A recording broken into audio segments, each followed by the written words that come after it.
Hey everybody, welcome back to the channel, and if you're watching this live on Twitch or on YouTube, we are bringing you guys Blade Runner, Case File 01 Electric Sheep. Please like, subscribe, comment if you're watching us on Twitch, and we're going to get right to it. Alright, so, you guys hear me? Yes. Perfect. I am going to endeavor not to screw this completely up. It's obviously a new game system, but a lot of it's relatively easy. And this case file seems to be a good introductory case file for getting to know the game. So give me one moment here. I shared a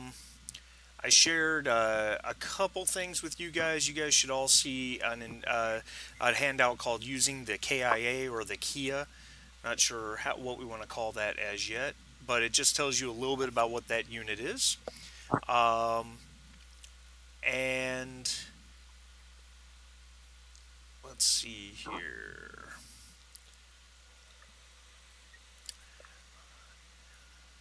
And who is Fenna? Bob, you're Fenna, correct?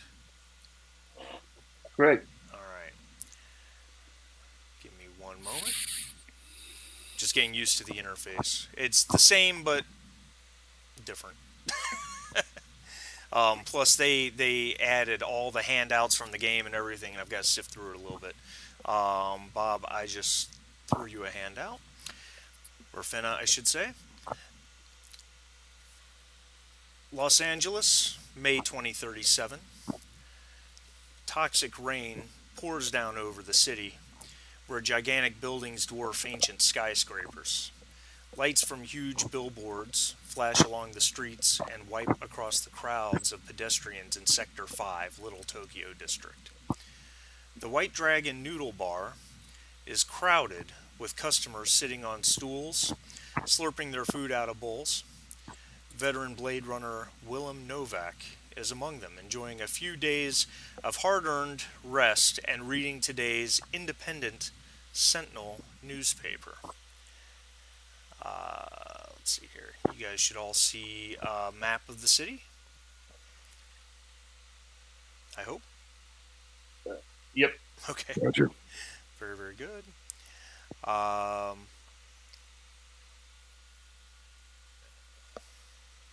and Willem Novak, I am sharing that with you.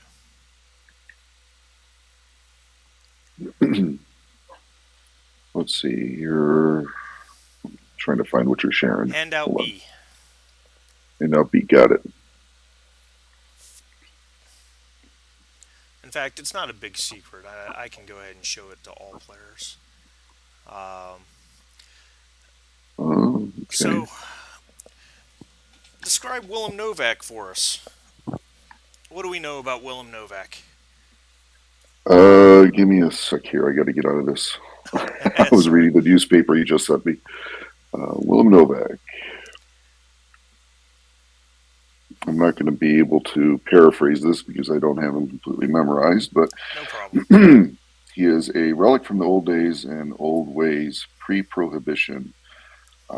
Quit the force after the blackout brought out the worst in the city. He only returned after a not-so-subtle reminder from Commander Bryant that he had debts to pay, cash and karmic alike. It's it's surreal running alongside reps now. But I've looked through the eyes, and you know what these new models. Sorry, I'm COVID brain fog again. They love their toys, but they don't know what it's like to live in fear of them or the damage they can do.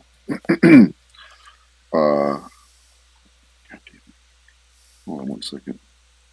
Only detectives from your era had the patience to tweak a VK until it sees and smells the world better than you do. You sure as hell trust that brick more than these snots. Funny how the reps make sense to you. At least now they know one screw up away from a bullet, same as the rest of us. So he's somebody came out of the force and got called back into the force. Yeah, because he does have debts to pay, cash and karmic. Kind of a wise old detective, and cynical as well. Did I get that about right? Yeah, I would say so. I would say so. Um, we we have a picture of him too, because if you change your avatar, it's not showing on my end. Um, but there's a picture of Novak for all of us. And as far as the map is concerned, Sector 5 is more or less the center of the city. And you are in the Little Tokyo district, which is right here, where I'm pinging the map, which is not too far away from LAPD headquarters. And Novak, as you're perusing your newspaper and eating your noodles, or how does Novak eat noodles? Fork, chopsticks, slurps it out of the bowl. Yeah, chopsticks, Yeah. Okay. the old-fashioned way, There you and go. slurping. A detective special spinner hovers down nearby, and the gull wing door opens and pops out another Blade Runner by the name of Fenna. Bob, what can you tell us about Fenna? Uh, Fenna is 5'6", uh, thin, athletic, very pretty, female with European Asian descent in her, short black hair, kind of friendly, open face, but she knows how to carry herself. And as a side note, she is a Nexus 9 replicant as well, one of the first on the force. Uh, what do you do, Fenna? Do I have a backstory with her? Um, Not specifically, no. I mean, you know of her. All your characters will know each other because you're all in the Rep Detect unit at LAPD. Got it. But not any real specific backstory per se. Okay, I see. She coming towards me? Yep, uh, basically No, getting out of the spinner, kind of smelling the air, looking around, identify Novak and start walking towards him with a kind of easy smile on her face. all right. So I just put down the cup of noodles, turn, and wait for her to approach. Hey Novak, how you doing? Hey, Fenna, I'm having a little lunch here. So, Deputy Chief Holden wants you back in the office pronto. Something up? He just said it's a very important briefing and can't wait, and I should pick you up. I grunt a little bit and throw down some money on the counter and leave my cup of noodles and accompany Fenna. All right, very good. As you guys slog out through the rain, are you? Uh, I think you do. You all have a detective special spinner. I think you do. I think every one of you has access to your own spinner. Um, Looking With that on. being the vehicle, right? Yes. Yeah, under vehicle. Uh,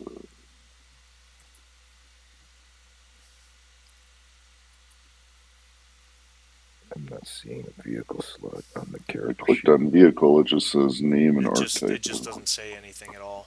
Give me one No. second. Let's look at it from a different way. Um,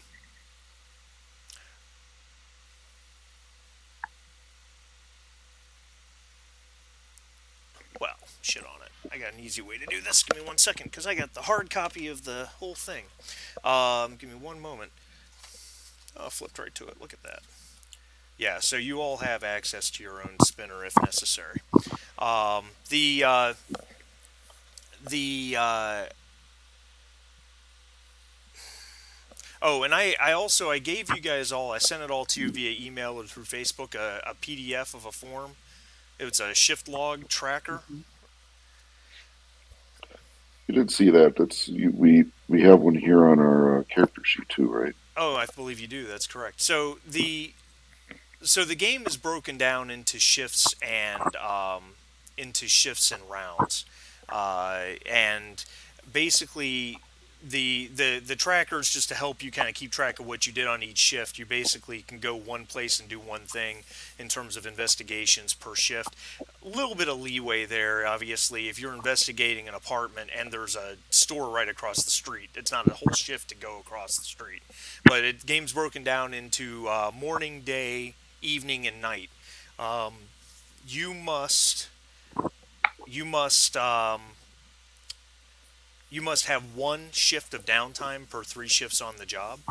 With the exception of you, Novak, I believe you have a specialty, what this game calls a feat, that allows you to go an extra one.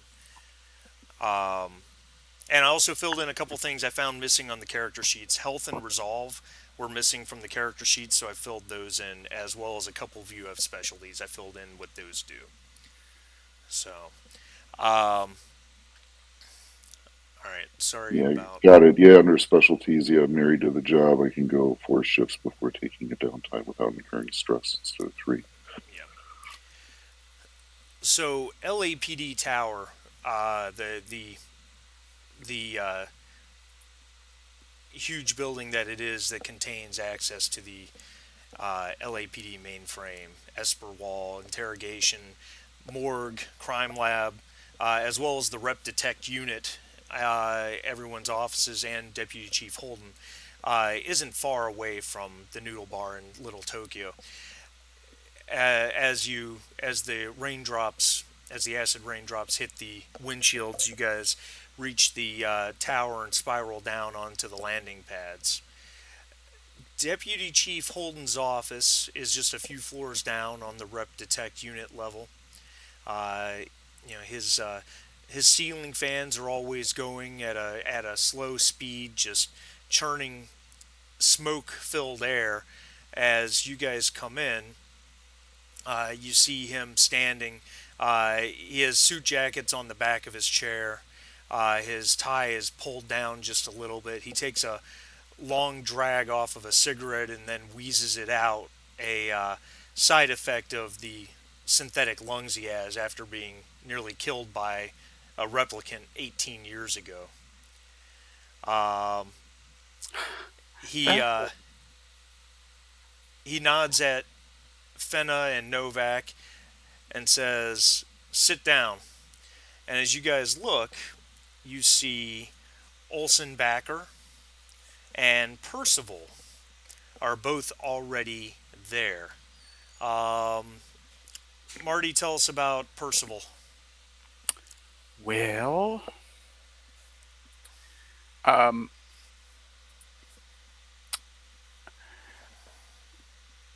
Percival is a forensic specialist, and he has been spending almost all his time in the crime lab, and he's built up quite a reputation for analysis. Um, People consider it most of the time flawless, and he's a recent transfer to Rep Detect. He's going to begin as a field analyst. So um, he's also, I don't think this is a secret, right? Correct. He's a Nexus. He's a Nexus 9. So he's one of the first Nexus 9s in the division. And so he's ambitious and wants to do a good job. He can feel the weight of the system on his back. If he screws up, Nexus 9s might not get another chance. All right. So is Fenna also a Nexus 9? Yes. Did you, the last game that I that I missed, did you go over a little bit about Or Nexus 9, what I'm asking is Nexus 9 basically from the second Blade Runner movie?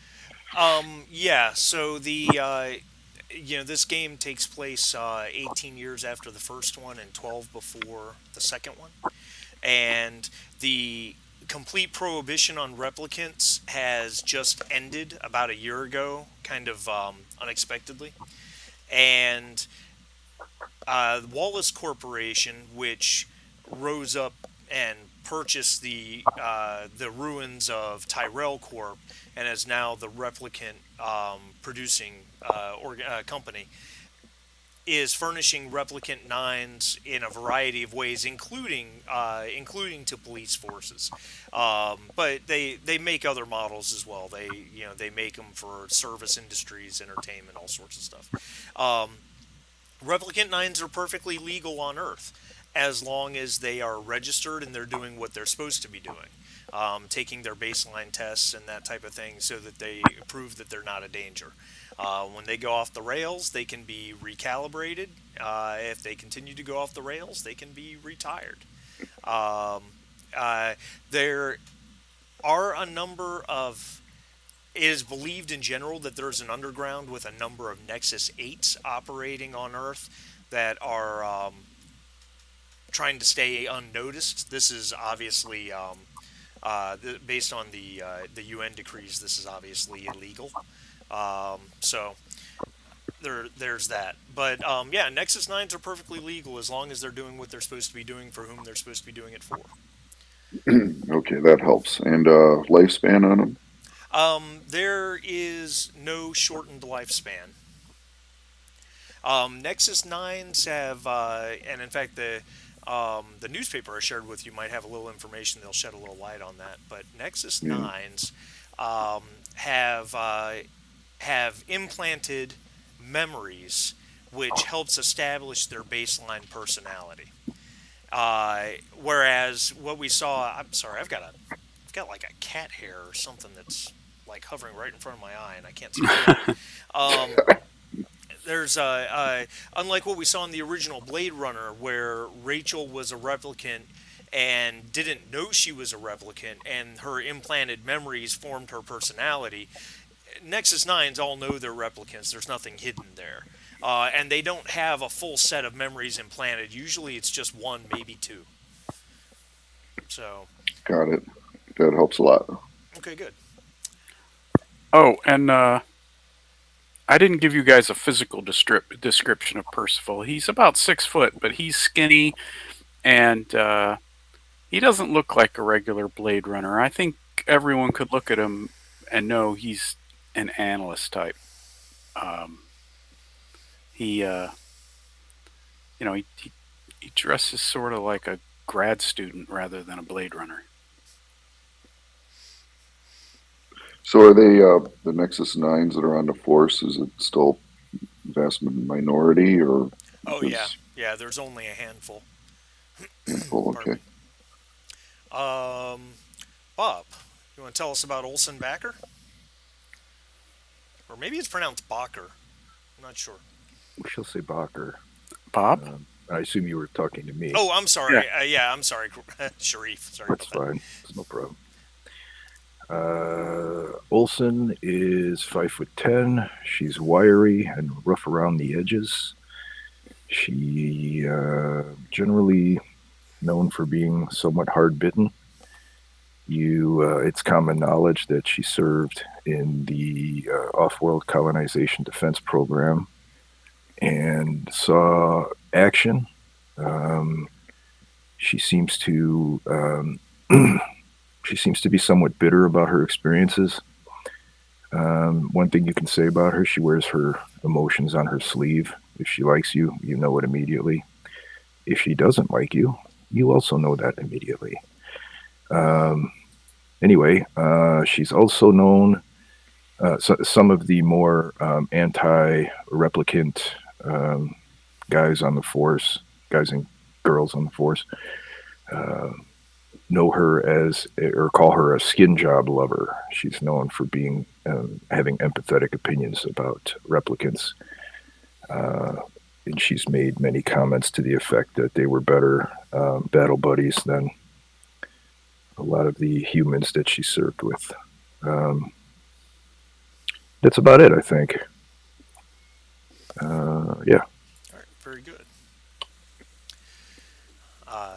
So Holden, he stamps his cigarette out in a glass ashtray full of stamped out cigarettes and ash, and he rasps, "We have an urgent situation.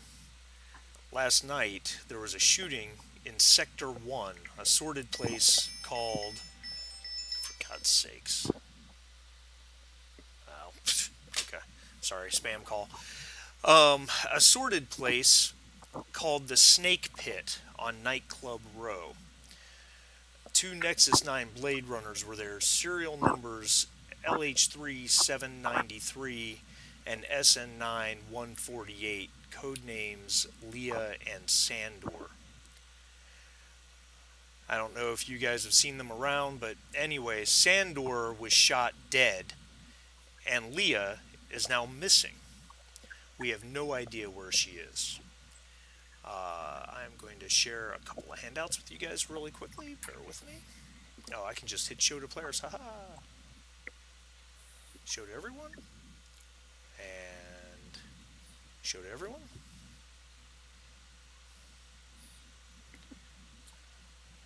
You guys should have both of those, yeah?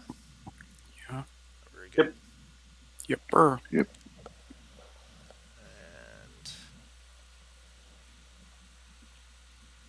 Chrome, you're killing me with this handout pop-up. What are you doing to me?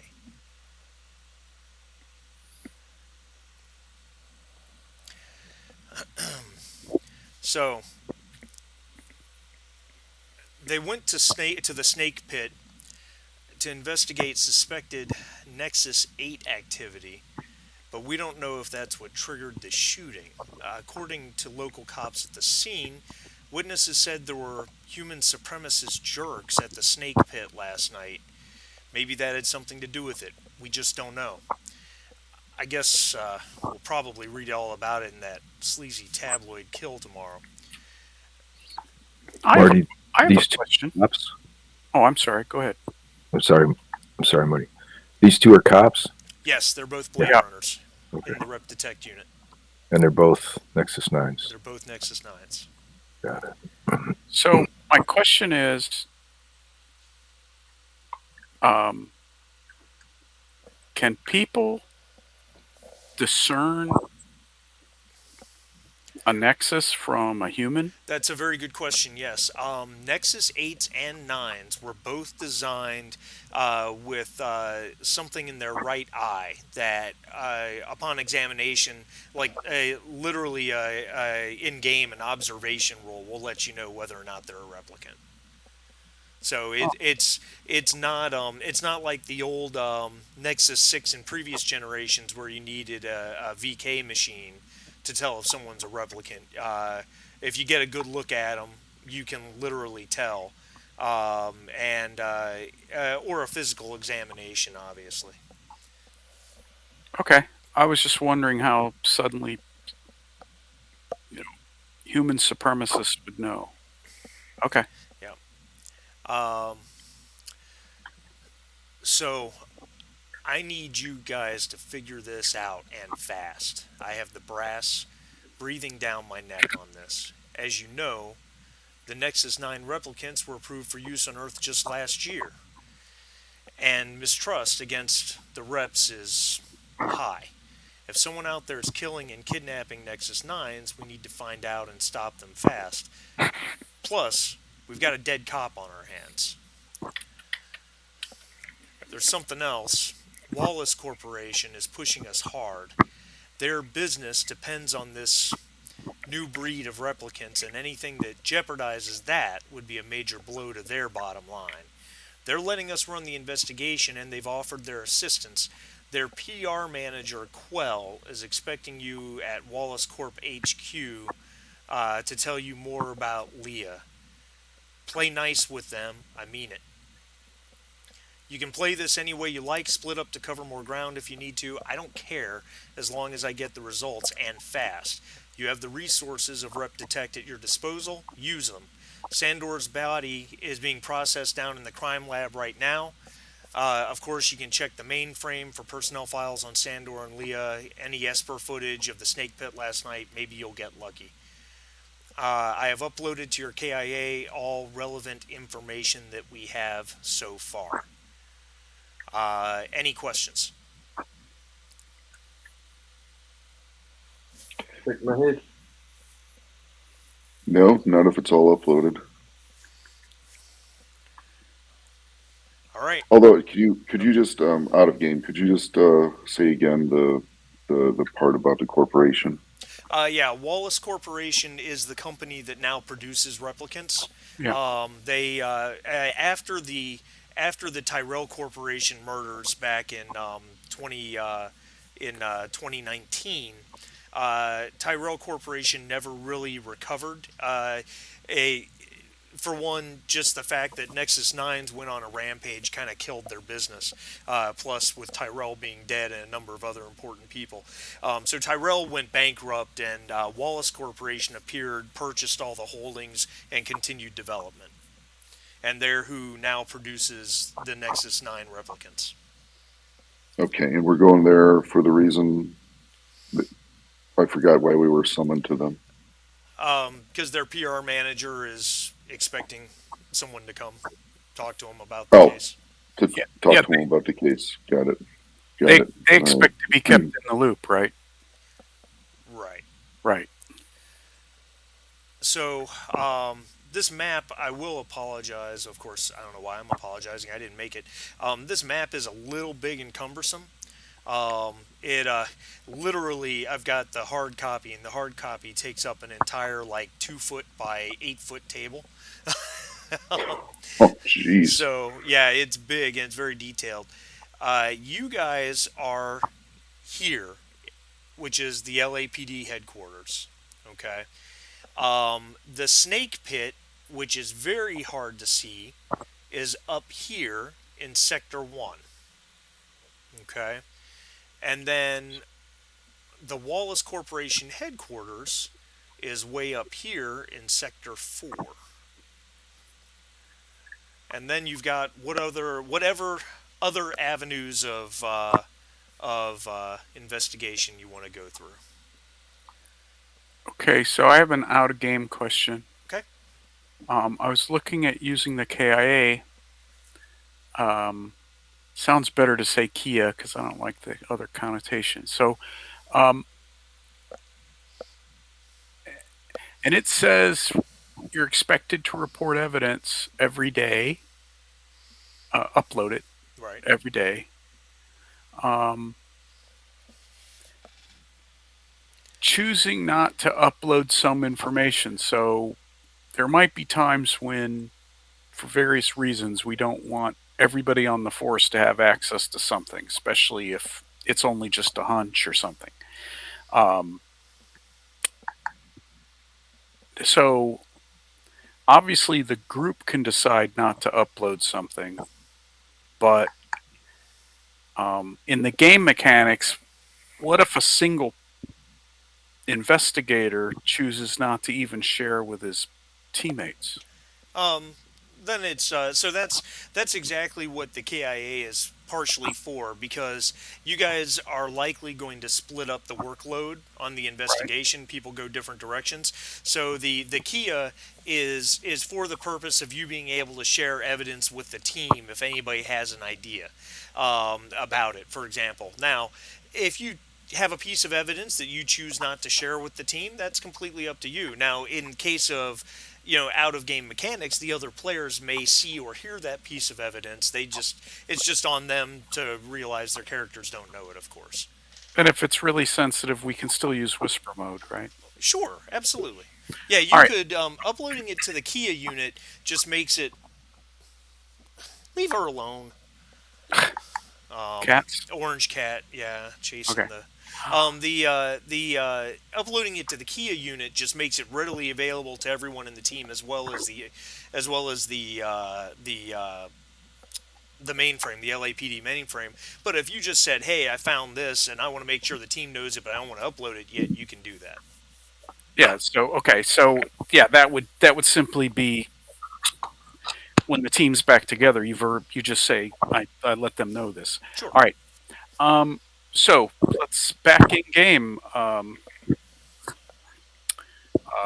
I think that we have a couple of things to investigate. I think you guys agree, but we're all right here together. Uh, could, we could go down to the lab and see and just ask them what they're finding on the bodies. You said they're analyzing both?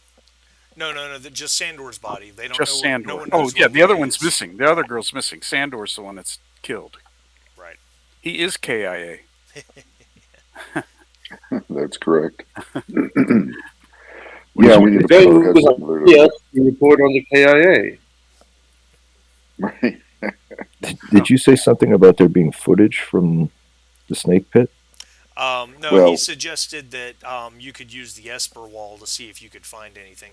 The Esper wall is it's a system of monitors within LAPD, which monitors all of the cameras throughout the entire city. Now, there's many cameras that just don't work, and of course, there's virtually none that are connected inside private property. Um, you have in your own apartments, you also have your own connection to the Esper wall, but doing a search at the LAPD gets you advantage on your roll, um, in terms of looking for something important. Just because you've got more computing power right there at your hands. Now, doing that kind of search is very time consuming. So are you guys? So were you thinking? Were you thinking maybe a couple of us go to the Esper wall and see what we can see if there's any video, and the others go to the lab? I think I think we should get as much done as we can here at the headquarters before we take off to the various locations. Don't you? Like seems to me. Works for me too. All right. yeah, So it works. We can also decide on who's going to be the face man for the corporation, and it looks like we've got at least one lab person, right? That's you, Marty. yeah, Um, and everybody. And then there's three Blade Runners, one lab. Is that the way I'm seeing it? Well, he's Myself, technically a Blade Blade Runner. Runner as well. Oh, right, okay, but he's more oriented towards I'm- the lab stuff. Is that what I heard? I'm an analyst. Yes. An An analyst okay. isn't necessarily just laboratory stuff. But In the customs of this universe, when a corporation asks to be updated, do they prefer a human to show up? Holden did say they were expecting someone to go see their PR manager, Quell. Actually, physically go Would he see be him. expecting a human or it doesn't matter? I don't think it matters. Doesn't matter. Okay.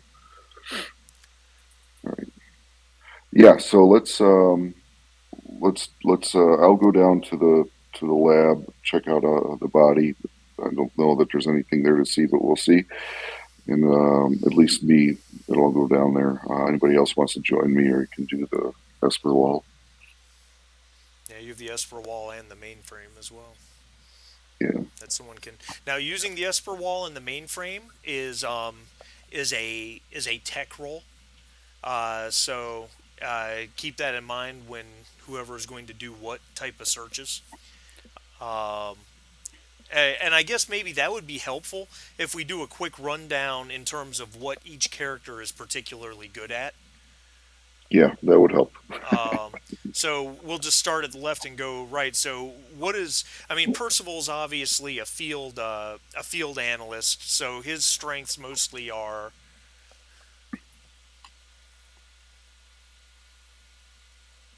hello, You there? can you hear me? Yeah. Here you know. Okay. If you said anything before hello, I did not hear it. But now you're muted again, so we can't hear you again. Sorry, I didn't. At one point, my audio had dropped out, so I couldn't hear. I couldn't hear Okay. Hachi. Okay, so how do I read this character sheet to? Anything with an A is good. Yeah. Yeah, A is excellent, B is good, C and D less than desirable. so let's see. My strength is Bravo overall, which isn't bad. But um, my other attributes aren't so great. My agility is Bravo, but firearms, mobility, stealth isn't very good. Um, my intelligence is Alpha, so my intelligence is high. I've got good medical aid, observation, and tech. Those are my um, strong suits. So he's pretty much a straight up mental character, and he's fair to middling on everything else. Right. Um, I know how to use a weapon, but I wouldn't stand anywhere near me when I'm using it.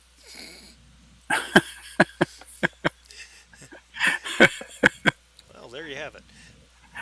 Okay. Sharif, what's Olsen Backer about? Um, What are her strengths for the team? Olsen is pretty much right in line with her hard-bitten persona. I mean, she's not a poser. She's one of the strongest members of the department as far as like size. There's probably nobody stronger than her. For her size, she works out constantly. She's also a crack shot. She sometimes puts on little classes at the academy on combat shooting techniques.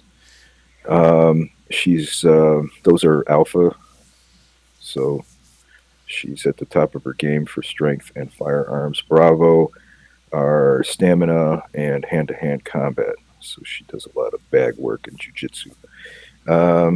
She's just okay at everything else, and she's downright terrible when it comes to tech, insight, manipulation, connections, driving, and stealth. So she's a pretty straight up combat type character. Yeah, her skills are like her personality in your face. All right, Fenna, what are you good at? Fenna can run really, really fast, and she can manipulate really, really well. Okay. With intelligence being a secondary, but all the intelligence skills are really, really bad. Go figure. So she's good at interacting with people And running. and running. Run away! But you look great in that outfit. Run away! Exactly. Yes. But designer Bladerunner running outfit. And driving is a Delta. Yep. Oh my God. We're all a menace to everyone Yeah, on the same road. here. What's your character's driving? Delta. Marty VP. You're Delta also? Delta. So 3 Deltas. The good We all news have our own is- cars. The good Not for news long. is you don't have to make a driving roll just for getting in your car and going somewhere. Now, if we have to do a high-speed chase through the city, we might be running into stuff. And all right, There's nothing to indicate that would happen. And Willem, what is Willem Novak about? What's he good at? He is pretty much a straight up street cop. He's not very fast on his feet, but he knows how to hide amongst people. He knows how to observe very well. Has a lot of connections. Not really good at convincing people of doing things, at least by words. Um, and real pretty good at hand to hand, and he's a crack shot. Okay. So a good field man. All right. Very good. oh, what's his driving skill? His driving. See, where's his driving? Where's driving? Up in the right-hand corner of your stats there, of your skills. Oh, yeah, a terrible driver. So he'll crash into everything. Yeah, All right. terrible driver. Yeah. So if we ever have to be in a car chase, we call a taxi. Yeah, that's right. Try it that Yeah, way I now. guess so. Go after him. No, it's oh well, it's fine. It'll be It fine. is what it is. It is what it is. All right, so Hey now, guys, give me 1 sec. I'm going to switch to my main computer here because I was on a laptop and it's too ungainly. So I'll drop out and drop back in one Okay. second. Okay.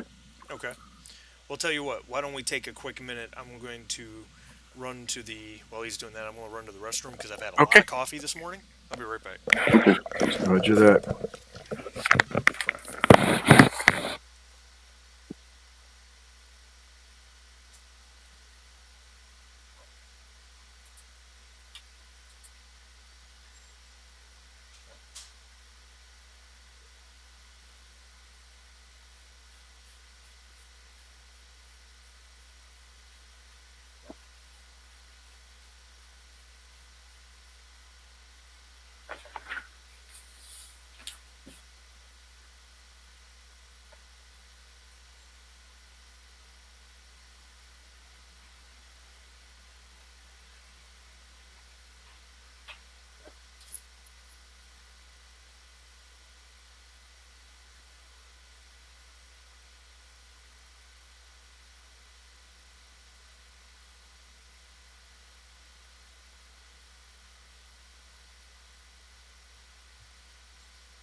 All right, I'm back. Well, I was back. What's going on here? There we go. That's much better.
Why does he keep doing that? That's very strange.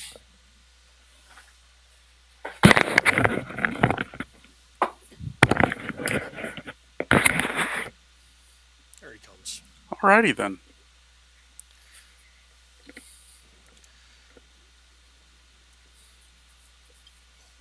All right, everybody. I'm back. I'm back if you can hear me. Here, So, if I'm taking notes, looks like we're through our briefing and our investigations. If I go to day 1, shift 1, I put LAPD HQ. Yep. So shift one is basically just starting. So we're in the Okay. morning shift of day one. So it's really a question of who wants to do what. Well, If you've got a number of things in front of you, obviously. So you guys just tell me who wants to do what. All right, so let me ask a question. The Esper wall, um, does it require a tech roll? It would require a tech roll, and it's quite a cumbersome thing. It requires a tech roll and some time and work to find what you're looking for. Well, I've got the best tech.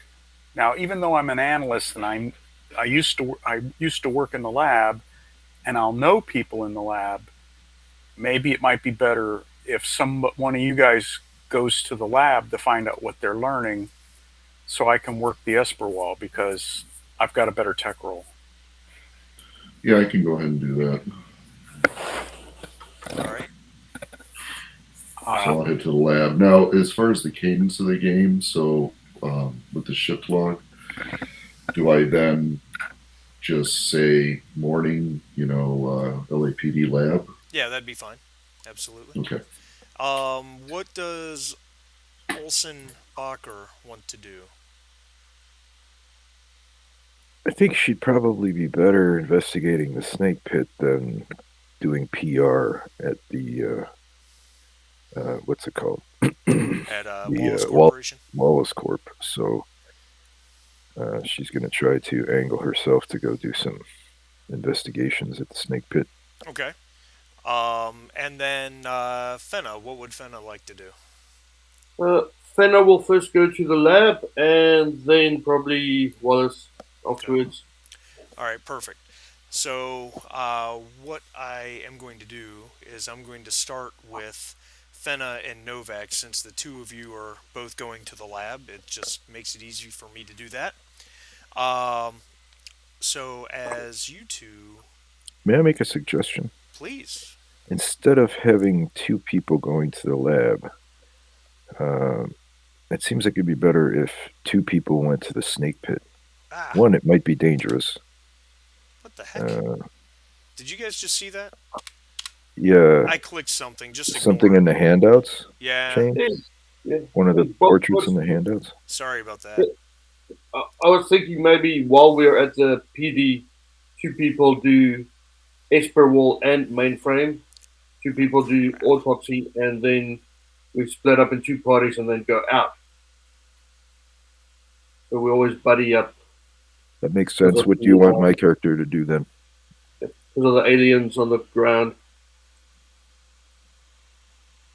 Well, Novak is good in the field, right?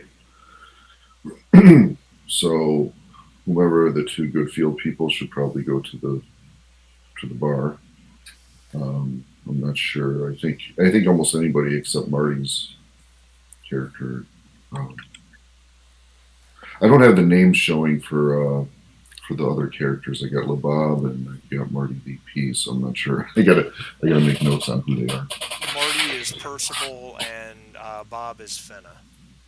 I'm not sure how that changes. In the previous one, I could just talk as, but it doesn't look like that's working anymore. No, that's it's changed now. You have to go into your my settings at top right, and under personalization and display, you see display name. Yeah. That's where you change it now. The old way. The old way. Interesting. Speed that of they horse. Yeah. Interesting that they either broke or removed some functionality they had. That was a fantastic Excalibur reference there.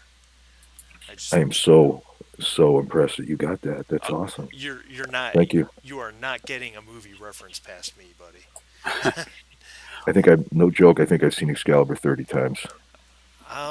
Yeah, I'm up there. I'm up there. I absolutely love that movie. That was a good one. All right, so the question I have then is, if I look at my notes, Fenna had pretty good manipulation. Is that true? Yep. So maybe after we do our thing here at HQ, maybe Fenna and Percival should go to Wallace HQ to talk to the PR knucklehead, and we'll let Fenna do the interface. I'll just hang out. The other two guys, after um, when we split, you guys were going to go to the snake pit. So I'd like to stay 2 by 2. So I have a question about mechanics again, Hachi. Um, if there are two of us working the Esper wall, then does it speed up the process? Does it give us an advantage? Like an alien, you got a +1 to your roll. It would give you advantage on the roll, but you already get advantage on the roll for using the Esper wall at Correct. the LAPD, so it really doesn't have any additional advantage. All right. All right. All right, so let me get So this you're straight. gonna go Let to me the make lab. sure I'm clear on everything. All right, let's start this with this. Who's going to the crime lab inside the LAPD building? That is me before I head out to go to the bar. Okay, so that's And Novak and Fenna as well? Yep. All right. So I'm going to start there. Got it. As you guys hit the elevator and move down a number of levels, it it opens up and there's a wide hallway in front of you that leads directly to the morgue, which is connected to the crime lab. As you guys approach, there's a couple of plainclothes cops that are probably walking by towards the elevator. One of them is, one of them gives Fenna the side eye. You're pretty sure you hear a comment under his breath, something to the tune of "skin job." As you guys enter, you're immediately approached by this guy. You guys see him? Yes, no? Affirmative. Okay. Yes. All right. So this is Coco. Coco runs the crime lab. You guys all know him pretty well, and he's got a clear apron on and some gloves. He has blood on his hands, and he's walking. He walks towards you and says, "Detectives, can I help you?"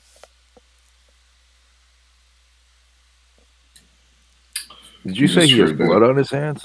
Yeah. It looks And like what, he's just opening doors and using the phone and typing on the keyboard and stuff like no, that? the inside of the lab is one huge room, basically. Disgusting pig. And it's and he had come over from an area, and I apologize, I didn't quite put this create this image properly. He had come over from an area where there's a number of bodies on gurneys, and that, so obviously you guys have interrupted him in the process of working on those. And we're familiar, right? Oh yeah, you all know Coco. Absolutely. Yeah. So then I'm like, hey, Coco, I hear we have a Nexus 9 down here. Yes. Yeah, Sandor. Yep, Sandor, the Bladerunner. I have him over here, and he takes you through a doorway into a smaller room that's got two metal gurneys on it. One of them is empty, and the other has Sandor laid out on it. He's lying there on the cold metal. He's naked. His clothes are off to one side, as well as a number of personal effects. It looks like there is a large, gaping wound in his chest.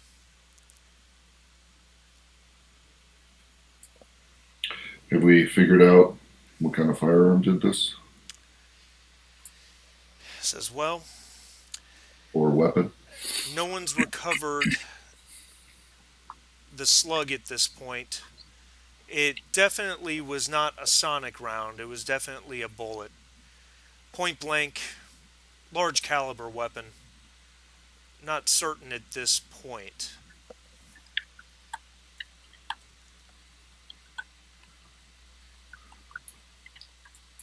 Any other information you have on Sandor at this point?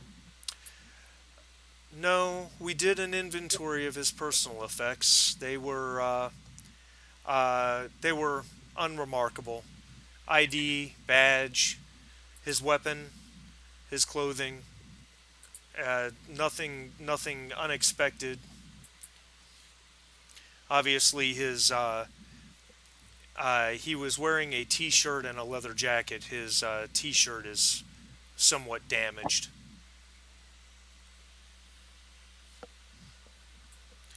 You can say that again, looking at the body. Um, The well, round went clean through the body as well. We haven't recovered the slug though, huh? Not as yet. I don't believe any serious investigations have taken place at the snake pit. No. So we're headed next. And out of game here in this universe, we're not taping off crime scenes or. Oh no, it should be taped off when you get there. Okay. Okay. I just was wondering if it was like a bar that was just like, oh, all right, put the body outside. Yeah, exactly. like a Star Wars cantina. Yeah. Can someone mop that Okay. shit up real quick? We got drinks Yeah. to sell. Yeah, no, Okay. it should be taped off as a crime scene.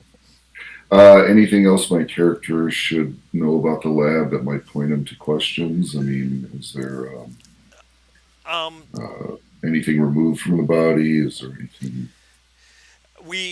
he says, we really don't have any idea.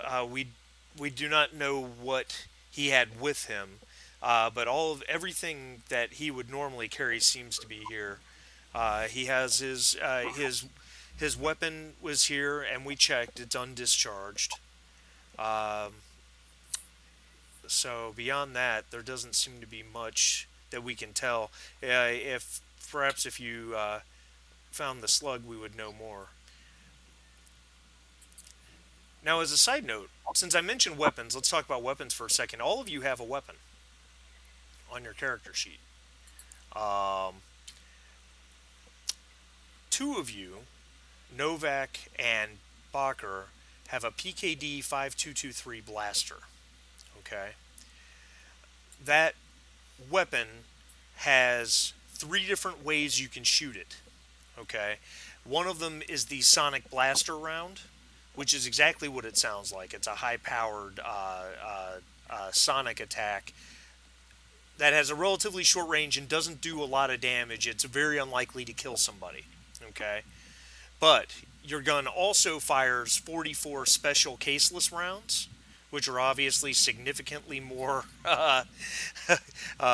significantly more deadly. And it also it has a single round 222 rifle capability. You can load a 222 rifle round in it for shooting at a target at very long range.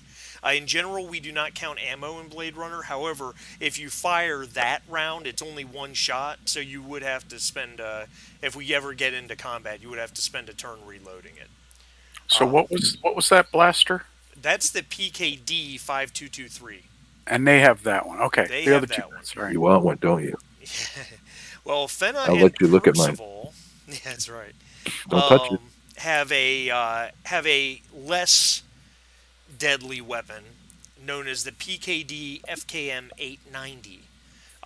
This does not fire physical rounds. It's purely a sonic blaster, and you've got two different modes. You've got the long range mode, which does less damage and is less deadly, and then you've got the shorter range mode of when you need more stopping power. So, but it does not fire bullets at all. It's generally considered less deadly, which is why replicants are typically issued that weapon and not the one that humans get.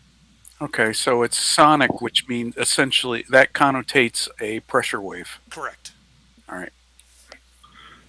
So that's So kind it of would work the in thing space. where replicants don't. They're not. Are they not allowed to have?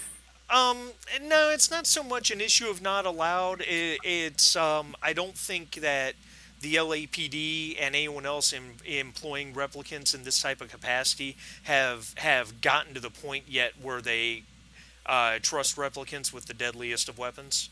Having replicants in open society is pretty new right now. I mean, that's what the humans spend PR, but we all know that the guns that we carry are just the newer version, the better version. But I mean, nobody says that. Okay.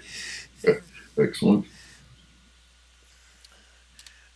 All right. Okay, so it looks like it's minimum amount of knowledge down here, right? Or information. Unless Fenna, you have any other questions you like to ask, poke around? Nope. Fenna just looks at Coco, gives him a warm smile, and Coco, do us a favor, and if you've done your autopsy write-up, can you please send us anything you have to our kiosk? The brass is on our back on this one, so we need to get it sorted out pronto. He just gives him a warm smile. Coco nods and just in a kind of quiet, aloof way and says, I will have the information to you as soon as I have it available. Perhaps I will be able to determine the type of round based on the wound. Give me some time, I will work on it. Excellent, thank you. All right. All right, so we'll kit up and head out, I suppose, to the bar. Okay, so you two are heading to the bar. The crime lab. Hold it. Okay, go ahead.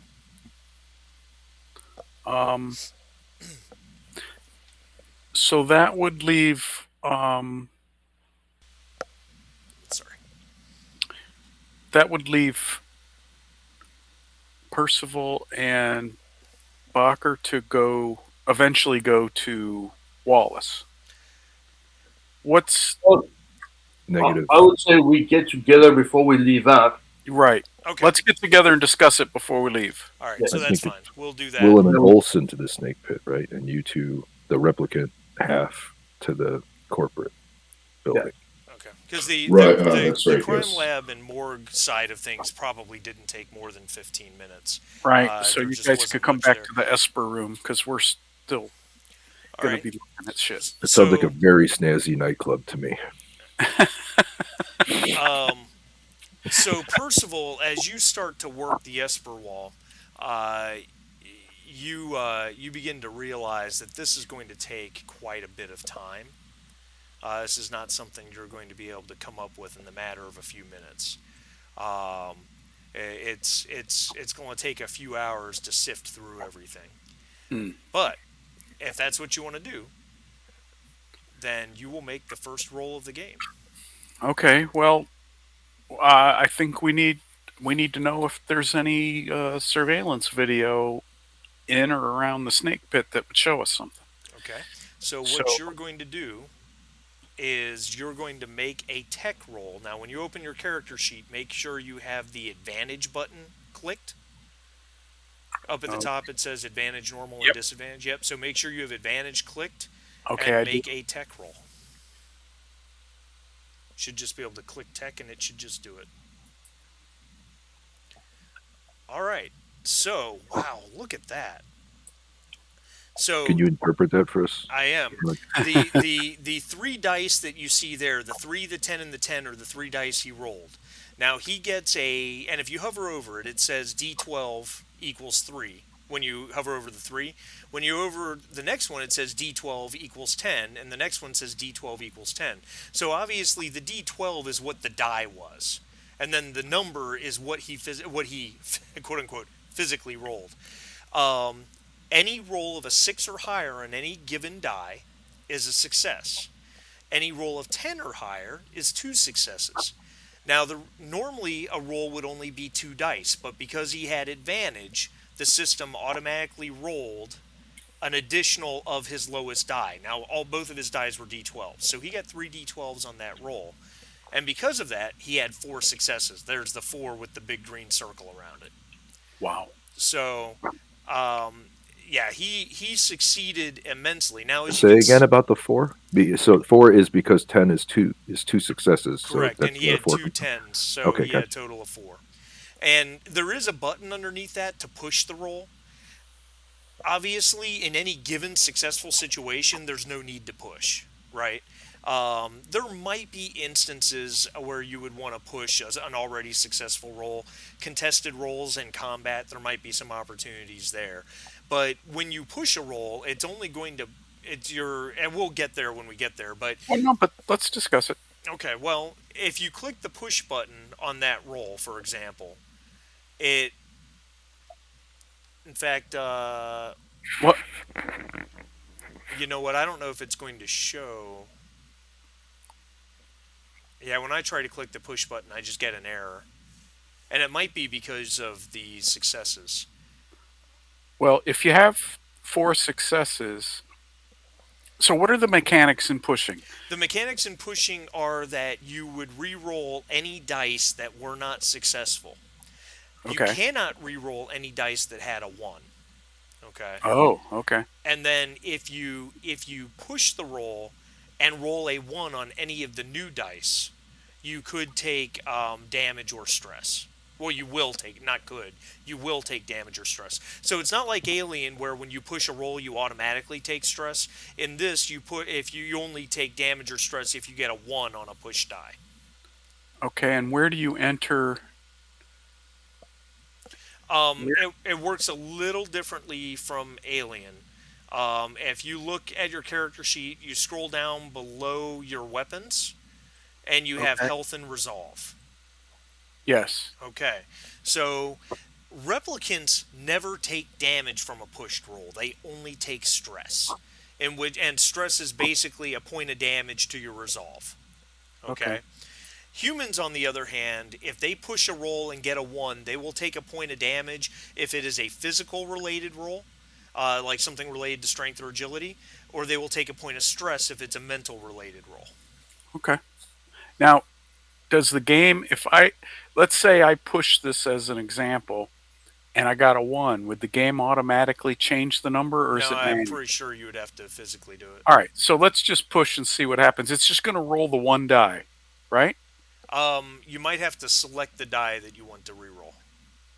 Oh, Because I Yeah, tried because to you push can the roll and it wouldn't re-roll work. your successes as well. Yeah, because you can reroll successful dice you cannot re-roll once. successful dice, correct? No, And you Oh, can reroll, oh, which in general you don't want to do that, obviously, unless you're just trying to get a lot of successes. all right. Well, I'm just working on the mechanics here. So if I press the um, push button, cannot read properties of identity. Yeah, Okay. it's the same error I got, so I'm not sure what's going on there. They did an update here recently, and they might have messed something up. All right. All right. So We'll anyway, handle it manually if we for get right there. now, we have 4 successes. So what does 4 successes mean on our laborious search of all the screens? It simply means you are absolutely going to find what you need, but you are going to take a few hours to go through it. So, so that being said, what does everybody else want to do while Percival's working on that? May I ask a quick question? Please. While talking about resolve, I noticed the box underneath resolve. It says Chin Yen points. Is that like story points or something? No, I'm glad you asked. So the game has basically 3 kinds of currency. Okay, when you look down at the bottom, you have promotion points, humanity points, and Chin Yen points. Chin Yen points are economic resources, basically. Not so much money per se. It's generally assumed that your characters have enough money to buy a cup of coffee and to do the day-to-day stuff you're going to do. Chin Yen points represent more important economic resources, things that you might have to give up if you wanted to requisition special equipment. You might, for instance, you might use a Chin Yen point to grease a bribe if you're trying to bribe a contact or something like that, if that makes sense. Perfect, thank you. Okay. Promotion points are and humanity points are 2 different types of resource that to some extent are in competition with each other. They're working on the kind of the dualistic nature of man versus replicant in the movies. You have situations where you can gain promotion points but lose humanity points. You have situations where you can gain humanity points but lose promotion points. The reason this is important is really more in post-game situations, developing your characters further, upgrading skills and stuff like that. However, it is very important that if a replicant character runs out of promotion points, they will be recalled back to the LAPD mainframe for a baseline test, and you don't want to lose. You don't want to screw up a baseline test, as a general rule.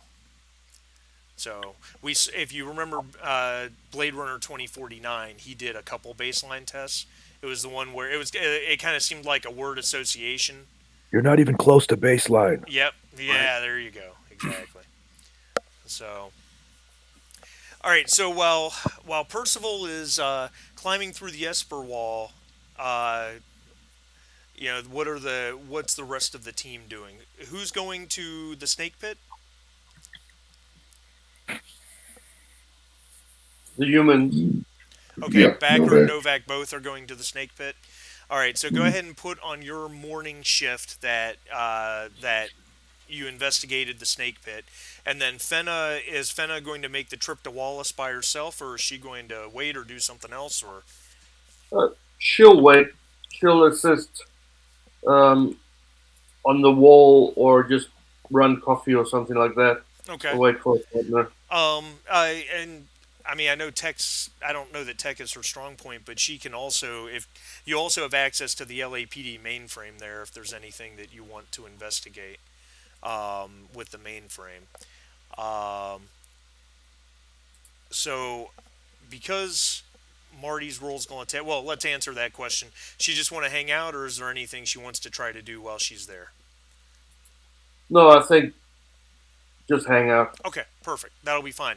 So we're going to come back to you two in just a moment. We'll talk about Fenna and Olsen and Willem. Give me one moment. I just realized this is not in. Ooh.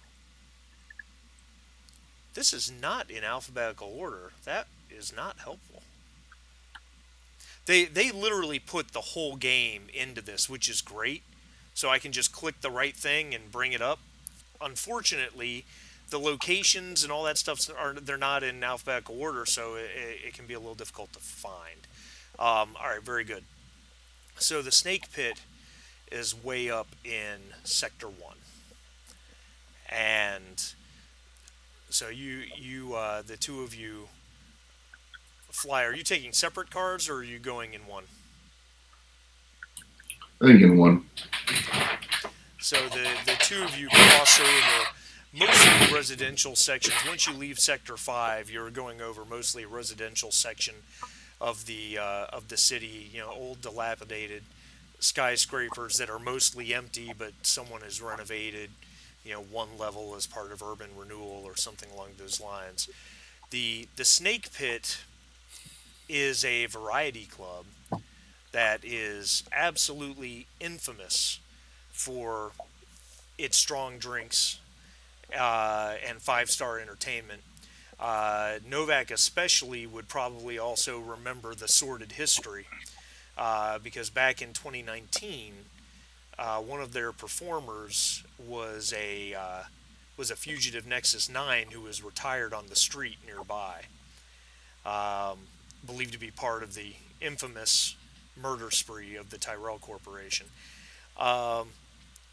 Taffy Lewis, the owner, very much subscribed to the concept that that there's no such thing as bad press, and turned the infamy into free publicity. And he's really, especially with the introduction of Nexus replicants allowed on Earth, Nexus 9s, he's really pushed his business to the next level. As you guys come down, to park on the street, the rain has subsided a bit. You see the bar, the outside of the bar, its entrance, huge scripted neon sign that says the Snake Pit. There is police tape across the kind of around the entrance on the sidewalk. There's a handful of gawkers, maybe 10 or 12, that are standing there trying to see what's going on. Most of them stop, take a look for a few minutes, see the uniformed police officers, and then just continue on their way. Um, what would you guys like to do? I have a question Please. before we proceed. So, where? So this crime happened yesterday evening. It really happened in the overnight hours. In the overnight. So, are there like witnesses on scene still? Probably not. Or are there? I don't. Well, that's a good question. You're not sure at this point. Yeah, so we'll look for the scene commander and approach them. Yeah, there's a uniform cop who's just he's standing a few feet inside the taped off section. Sees the two of you coming, and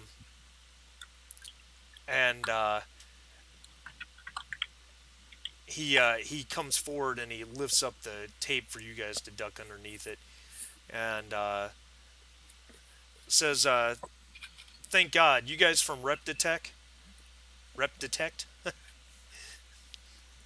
We are. He goes, "Good, because no one's come through. We've been waiting for someone to show up to check out the scene. Everything's inside. That guy Taffy, he's busting our balls, man. He wants his place open. But anyway, we're here. No one's really trying to come in. The owner's inside, and there was a dancer on stage last night when it happened. I think she's still inside. Anyway, you can get the rest of the statement from them, but it sounds like a shot went off and everybody ran." Any video from inside? He goes, "I don't think so. Taffy says he doesn't have cameras." Excuse me, Mr. Lewis. Okay. Anybody take any witness statements? No, we've held off for the detectives to show up. The only witnesses that we know of are Mr. Lewis himself and then the dancer. Her name is Iris. All right, thanks. All right. Olson's manipulation, how is hers, Sharif? Real bad. D. Yeah, I got a D on that too. How about insight and she connection? just comes up and says it. Oh, that's right. She's the ball buster. It's probably like the chick from Brooklyn Nine-Nine or whatever that show is. Right? I've never seen that show, but like from her picture in her bio, it makes me think of Michelle Rodriguez's character from Fast and Furious, or any movie Michelle Rodriguez ever in. It's always the same character. She's the same character. All right. When we want to do observation rolls, do we just work those out just like usual? Well, the mechanics are a little different here. If there's something specific you want to look at, it may not require a roll. And then on the other hand, if you're not looking at something in particular, you kind of need to let me know what you're trying to accomplish with the roll. Well, I'm assuming we're outside of the bar. It's an urban area. Yes. It's always raining around here, right? Correct. And there's probably debris and trash along the walls on the outside and all that fun stuff. Can I just do a quick observation of the front to see if anybody might have pitched the weapon into the trash that's somewhere? Or Absolutely. Not do I wouldn't even require an observation roll for that, honestly, because you're a trained detective. You know how to look around for that type of thing. You canvass the immediate area, probably peek in storm drains and that type of thing, and there's certainly no weapon in the immediate area. Okay, nothing out of the ordinary, huh? Not really, no. Dropped wallets, IDs, nothing. Okay, all right. Guess we go inside. All right, very as you guys go inside, let me make sure oh, that's not the right one. Where is it? Where is it? Where is it? Where is it? Ah, there it is. So as you guys go inside, um, the place is empty, with the exception of this guy who. Come on, come on, come on, come on. There it goes. Where is he? Just getting a little used to this interface. There we go. Did you see that picture? Yes. All right. I do. That's Taffy. the owner, Taffy Lewis. He's on the far side of this large room, which I'm going to show you in just a moment, talking to a uniformed cop, and the cop's just shaking his head, and then he kind of sees as you guys enter in, and you can almost see the relief wash over him, and the cop points at you guys. Taffy Lewis follows the pointed finger, looks at you two, and he immediately starts storming over. He's wearing a suit. He's got big bags under his eyes. Looks like he's been up for quite a while. His tie is kind of pulled down a little bit. I am going to show you the room. We got Willem and we've got Olson Backer. There we go. You guys see a picture? I do not. No? No. No. Is it off to the right? Handout There's in? a few pictures. Oh, you gotta go in the to handout section. Yeah. Yeah, Okay, handout. Handout N. Got it. Okay. Right. Oh my, swanky. Yeah. Yeah, So baby. I mentioned this when we talked about it a couple weeks ago, but not. I don't know that everyone was there, or maybe we don't remember. Handouts are extremely important in this game. So the handouts are quite often, and hint, hint, the GM's hitting you with a 2x4 here, but and this goes for pretty much every handout in the game, including maybe ones I've already given you. Handouts often contain clues within them, so it's it's something to keep in mind and look at and decide. I gotta tell you, I love this. However, it's got to make homebrew and stuff a total pain in the ass. Well, that's what the conclusion I've already come to. I don't know how you handle the homebrew side of things, so and that's something that I am going to work on to some extent. So Taffy comes storming over to you guys and intercepts you just as you guys enter his place, and he goes, "Okay, pals, are you guys the ones in charge?" That's Howdy, right. King. It looks like a little good cop, bad cop here, huh? Who are you? He goes, "Who am I? I'm Taffy Lewis. I own the place." Good. Have a seat. Have a seat. No, I You don't heard have me. a seat in my own place. You have a I'll seat. pick up this stool and it's on the floor, and set it next to him. All right. You sure you want to obstruct an investigation into the death of the cop? I'm not obstructing anything, okay? I just want to know when I can get my place open. I'm I'm losing money. I break in doing the little bit of the softer good cop. It's in Mr. Lewis. Mr. Lewis, why don't you have a seat and we'll try to be out of your hair as fast as possible. But we've got a serious situation here that went down and we need to figure out what happened first. All right, so here's what I'm going to do. I'm going to have Olson make a manipulation roll. Now, you are in Taffy's place, which would normally be disadvantage. I was trying not to. But with Novak coming at it from the good cop side, I'll let the disadvantage go away. So it's just a normal manipulation roll. And you have a success. That's actually a pretty solid roll, considering. Nice. All right, so he looks at Olsen Bacher's face, her very serious demeanor. Looks at Novak, sensing that might be a little bit more help to be gained there if he plays ball, maybe. And all right, so he sits down on the stool and goes, All right, let's just get to it. What do you need? How about if we start at the beginning? Everything you remember about the night that Yeah, seemed out of place right before everything went down. yeah. It was last night. We were hopping, man. It just we were doing good business. The booze was flowing. It was beautiful. Um, had a pretty big crowd here in the floor.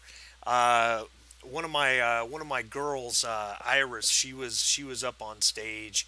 Um, there were some people shouting some stuff at her. She was just kind of ignoring it, doing her thing. Then I don't know exactly what happened. I was over here by the bar. I couldn't really see. There was some altercation or argument up front, close to the stage, and next thing we know, a gunshot went off, and everybody ran, man. Everybody ran out of here. And when it was over, there was that dead cop on the ground. I think he's a replicant. Was a replicant. I understand you don't have cameras in here. No, no, uh, that's something Ever since the Federation for Variety Artists, they started doing investigations, and they were finding club owners, not guys like me. I'm a stand-up guy, you understand, but they found club owners were putting cameras in all sorts of sordid places. So I just decided the best thing to do was to get rid of all of it. Out of character, is that mirror broken from the round going through the victim, or there's no bullet hole there? I don't know. Do you want to go look at it? Yeah. All right. So as he's talking, you wander around the pool of blood that's in the middle of the floor. Um, this is a this is a very expensive mirror. At first glance across the room, it looks like a gold frame, but as you get closer, you realize that it's gold painted, the framing of the mirror itself, and it's made out of wood, which is extremely pricey in 2037. Um, but the mirror is shattered. There's shards of glass on the floor, and there is a round impact, a circular impact point dead center in the mirror. And as you look at it, yeah, the impact actually goes through the mirror into the wall behind it. Can I recover the round?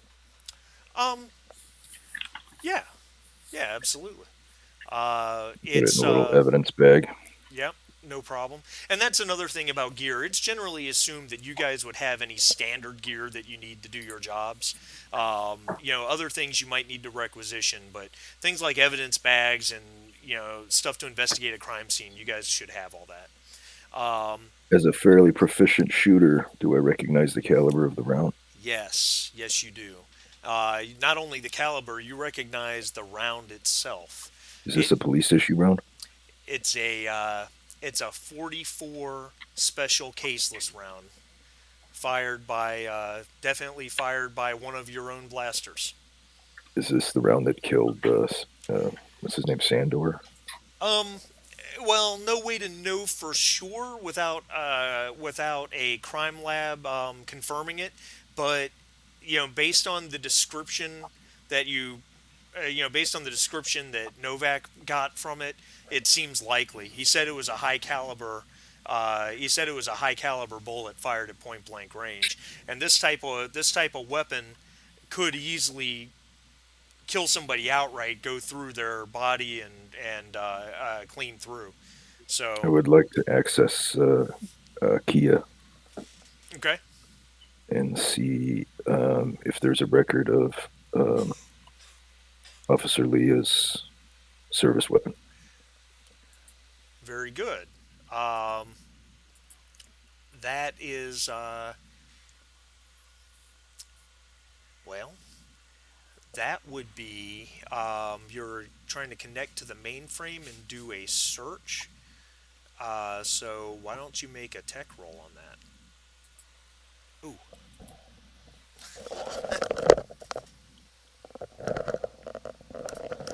pressure on my right ear just changed out of nowhere. Weird. Yeah. I was just saying before I realized I was still muted. Oh. Maybe it's better if I contact. Excuse me. Hold on. Sorry about that. No, it's okay. Maybe if I contacted Fenner and asked him to do it, since he's the. Oh, I'm sorry. Wait, did I get the names messed up? Yeah, Fenna Percival. is Not Fenna, Percival. Percival. Yeah, I'm and sorry about that. he's back at LAPD, so he could certainly do that. Yeah, sorry for getting the names mixed up there. No problem. It's fine. We know you humans. One job list is like another.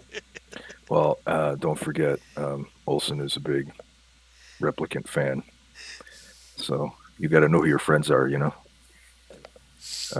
Especially since it seems like everybody at the station's got a chip on their shoulder about replicants. Yeah. But anyway, yeah, I'll call Percival on the radio and ask him to if he could find out the service weapons of the 2 officers involved. All right. So we'll handle that real quick. So we're going to come back to the crime scene in just a moment. Percival, you, just as you get that call, you are able to pull up an image that the computer's telling you is a match for what you're looking for. And I'm going to show that to you right now. And I'm going to show it to you and Fenna, because you're both there.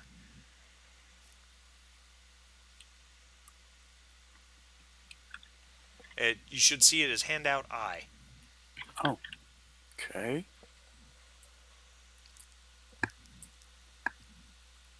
Handout I. Oh, I see it. It's a little hard to see. It is time-stamped. It is time-stamped within a minute of the shooting. As we understand the sequence of events. Correct.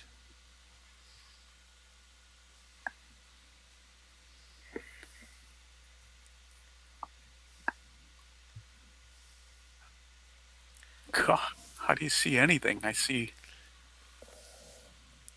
You're going to have to click on it and then full screen it. It'll be a bit bigger. Oh, I know. I'm still. We're dealing in Bladerunner universe with rain and umbrellas and. Yep. Gentlemen, could I break for 5 minutes? I've got to give the dog some medications real quick. Sure. Yeah, go ahead. I'll be back.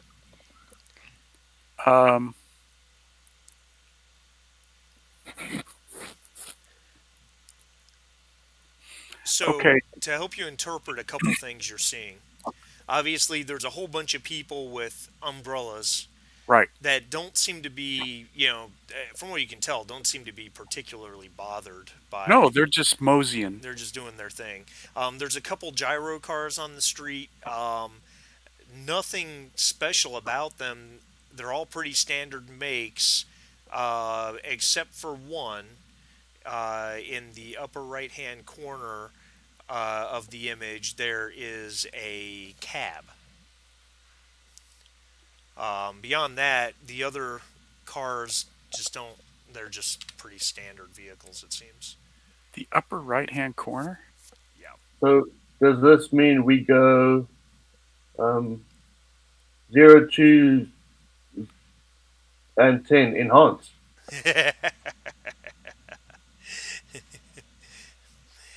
All right. Yeah. So you enhance the image of the cab, and you guys should now see handout J.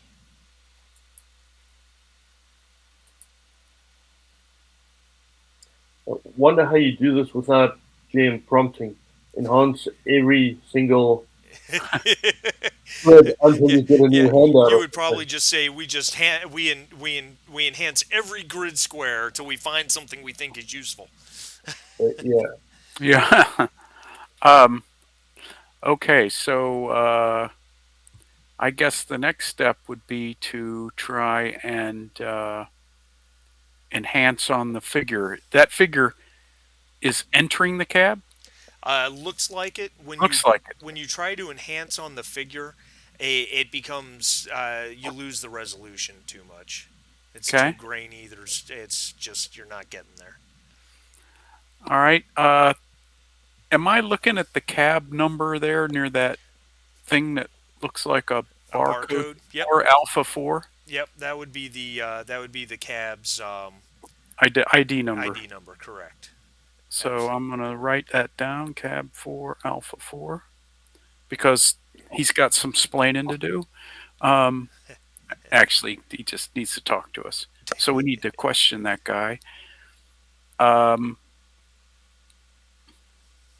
And was this in front of the nightclub or where was this? Yes, this is in front of the nightclub.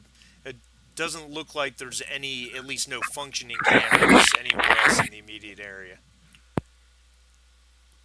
And is that 4A4 or 4R4? That's a valid question. It looks to me like four. Maybe it is 4R4. I think it is But an R. I think it's 4 Romeo 4. you think that's a Romeo, huh?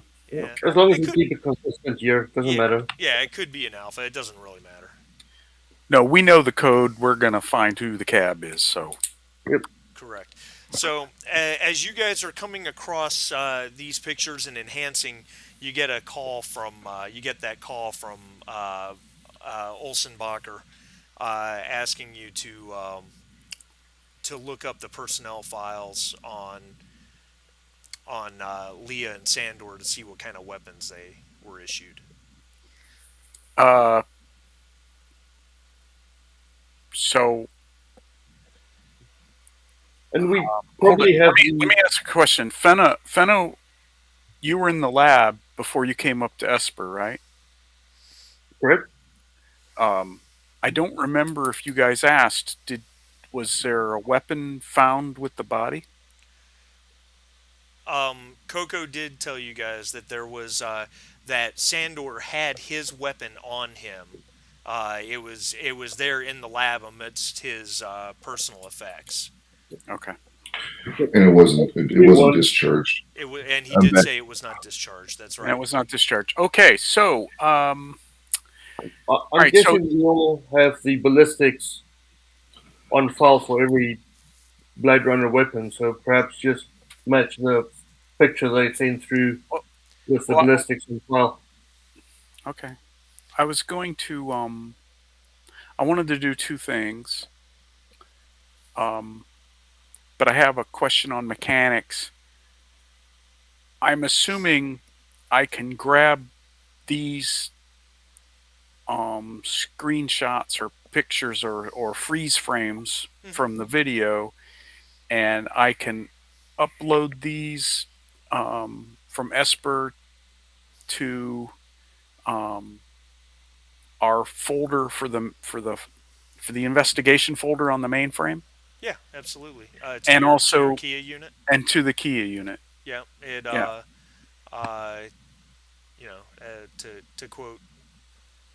to quote Deckard, give me a printout right there. Yeah. Um, Basically, I want to make sure that this is available to the other investigators when they sync. yeah. Then, What did we learn? well, you I just shared taking care of handout the dog. I and J with everybody. You should all see it now. So what we found is within a minute of the altercation, we found a video, and we froze the frame and we enhanced an image and saw someone getting into a cab, and we have the cab ID number on the front of the cab. So that gives us the cab driver to question. And it also has the timestamp over on the left So, or where does it? Yeah, we have the timestamp. So the cab driver, we can tell him exactly what time and we can ask him who you picked up outside the snake pit. Then my next action is to pull up the. I want to pull up the file of Leah, who's missing. I want to pull up her personnel file to look for the gun, the weapon type that she was probably carrying, All which right. was the request. So make a tech roll with advantage. Okay, so let me close these things. My whole screen's got stuff open on it. If this is if this is all up on Kia now, boy, her haircut looks the same as the girl getting into the cab.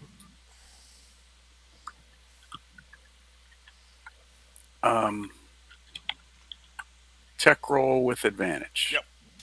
Yep, because you're doing it at the LAPD office. Okay, so 3 successes. Not a problem.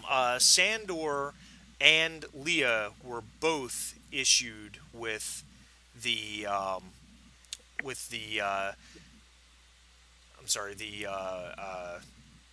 crap on a cracker. Were both issued with PK, the PKD FKM 890, the Sonic Blaster. Neither one of them were issued with a special that has the 44 round. But There's if I also remember something correctly else from interesting. reports, witnesses only reported one gunshot, right? Correct. And So I'm this going is to likely to show be. Fenna and Percival something else. You should see handout F. I see it.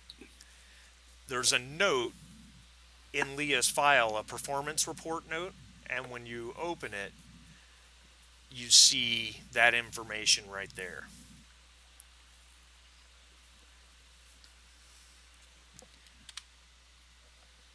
Um, Oh,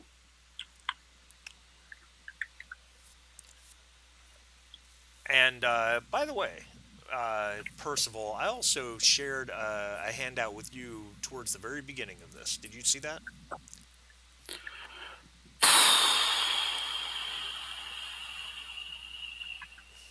um,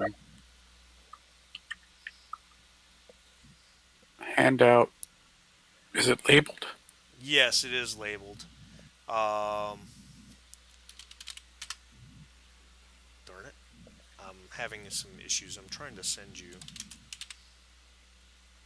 Shoot.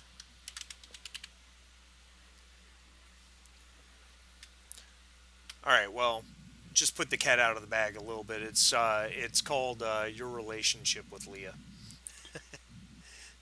Oh, there it is, way up the top. Okay, sorry. No, it's okay. It's all right.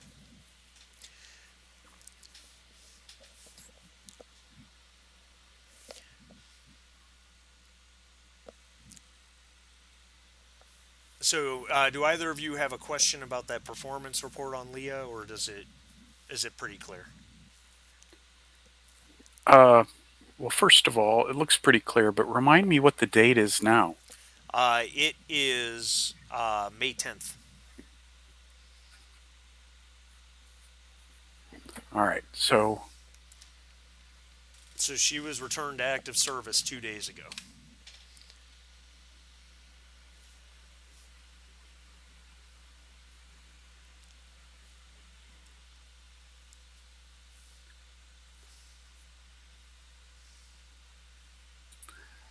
okay, let me look at this thing again.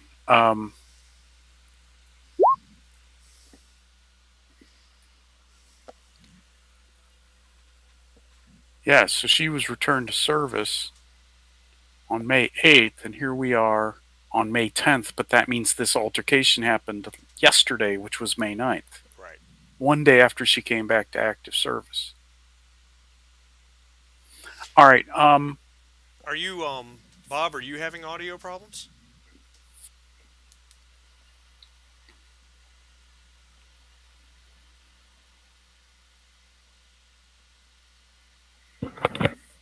Bob, if you're speaking, I don't hear you.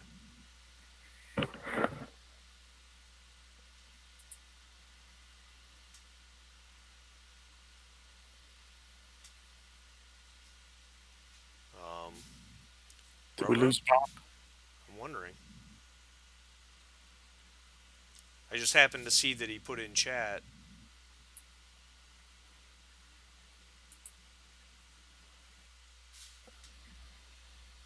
Bob, are you there?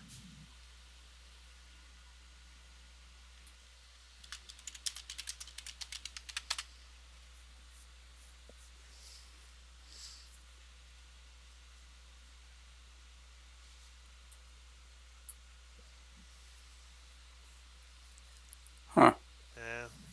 He's typing something.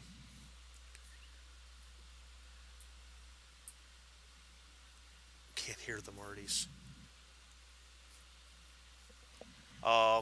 I'm going to reconnect. Wait a minute. Yeah. What happened here? Oh, I know what happened. Hold on, this is my fault. Everyone, Connection calm game down. again. Hey, are you All guys right. there? You clicked the wrong button. I clicked Yeah, something. we assumed Completely you guys my went fault. private side chat. Sorry about that, guys. It's not a problem at all. Okay. No need to apologize. Big deal. All right. All So good. I'm on the phone with. Was it Bacher who called me? Yes. Or Novak? Which was one Bacher. called me? Bacher. So I'm on the phone with Bacher, and I'm going to upload this this file entry up to our investigation file so that it'll sync to the Kias. But I'm going to let him know that, first of all, let him know the weapon, that the issued weapon was a sonic blaster, basically the same as I carry. For both? Yeah, for both Leah and Sandor. Right. And then I'm going to let them know that there's a notation in her file that on March 3rd, she had a baseline test failure, and again on April 27th.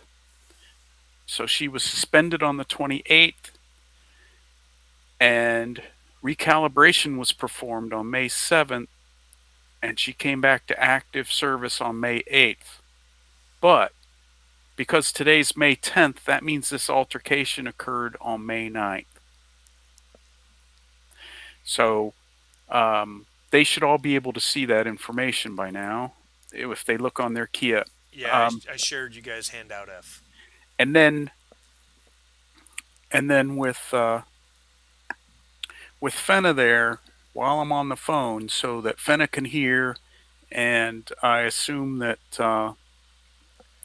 Bacher can relay it to Novak. I've had the chance to get to know Leah a bit, and a few weeks ago, she started acting a little strange, and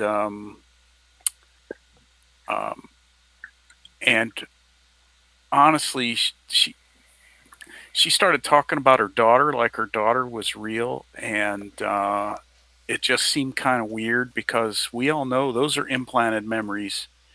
But basically, I was breaking it off with her because it was too strange. Something didn't seem quite right, and then she was called back to the tower, and I haven't seen her since. This whole thing was a little surprising. That You're saying you guys were in a romantic relationship? I'm saying that I'm saying that we had spent some time together, and I was getting to know her, but she had some inconsistencies in her behavior that just made it weird, and I broke it off. So it doesn't surprise me then to see this in the file that there was a baseline test failure, and this was several weeks ago. So this kind of lines up now. She had a test failure, and apparently she was recalibrated. So she just got back on the job day before yesterday. That's great, Percival. Any other homicidal ex-girlfriends you want to tell us about? It's great. And you guys would all know, as just part of being part of the Rep Detect unit, that because Wallace Corporation produces the Nexus 9 replicants, the recalibrations would generally be done by Wallace Corp as well. So So Fenna, that's something that we can ask them about. um, and while this is all going on, you guys all get a note that pops in across your Kia unit from Coco down in the crime lab slash morgue that the cause of death was pretty obvious. Cause of death was a pierced heart by a round that's consistent with a Detective Special 44 caseless.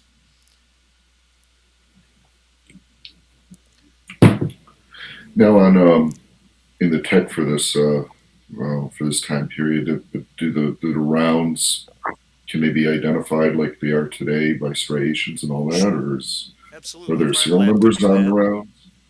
Yeah. Okay, so we have the round. Okay. So let's cut back to our detectives over at Taffy Lewis's place at the Snake Pit. Uh, you know, Taffy was probably keeping one eye on Bacher as she retrieved the round and was checking out the mirror, and he probably he looks over at Bacher and says, "Yeah, that mirror was expensive too. Am I going to get reimbursed for that?" Maybe if you have the right kind of insurance. But let's talk about, where were you when you heard the shot? He goes, "I was back behind the bar." Okay, were you facing the direction of where the shot was Yeah, fired? it came from in the crowd somewhere. It's just it was really loud. And it came from the middle of the crowd. I didn't see who who fired it, but that dead rep Sandor, I think they said his name was. He and another. The heck was that? Sorry, I sneezed and I couldn't hit my mute button fast enough. he and Okay.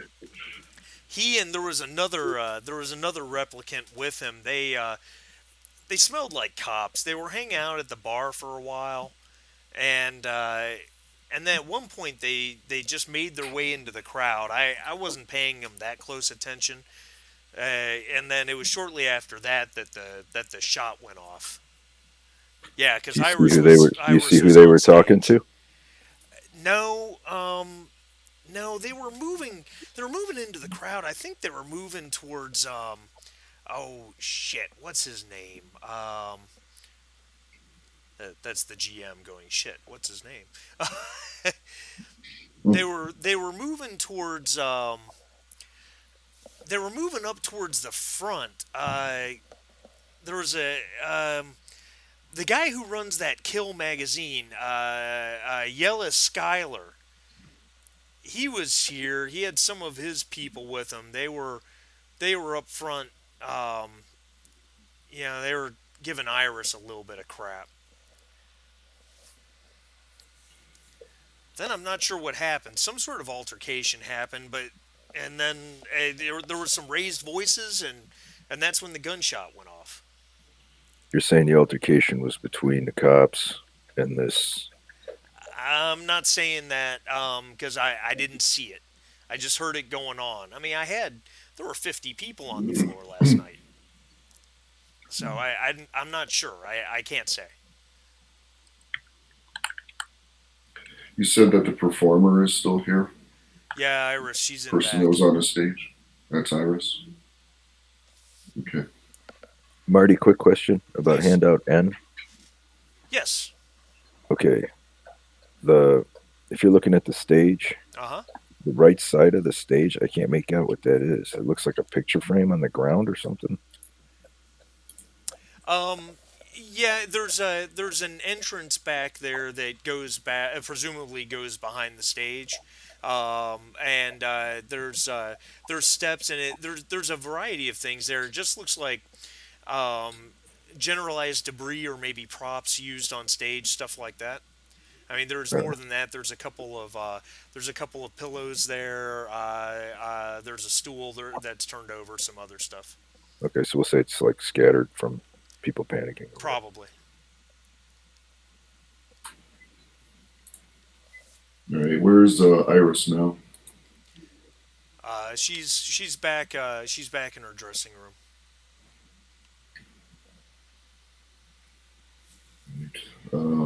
Sarah, if you wouldn't mind hanging out for just a little bit longer, we can try to get this wrapped up so you can have your nightclub back. We need to go talk to Iris right now. All right. All right. Unless you have something more, Olson. No, I don't. Oh, I'm sorry. Deferring to Olson. Yep. No, we're good.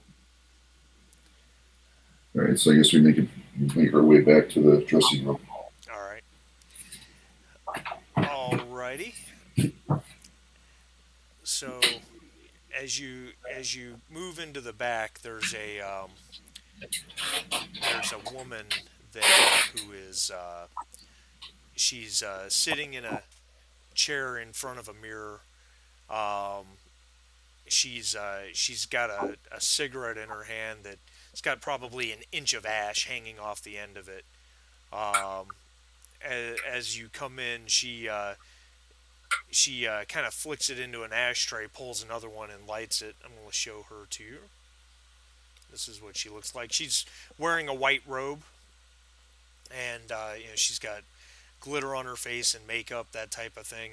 There's streaks in the makeup, presumably from where she's crying. She's her hands are very jittery. Is she a replicant? Make an observation roll.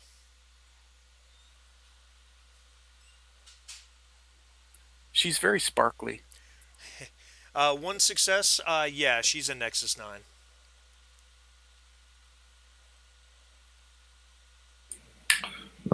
As we walk into the room, I introduce myself and Olson and say hello to Iris and ask her.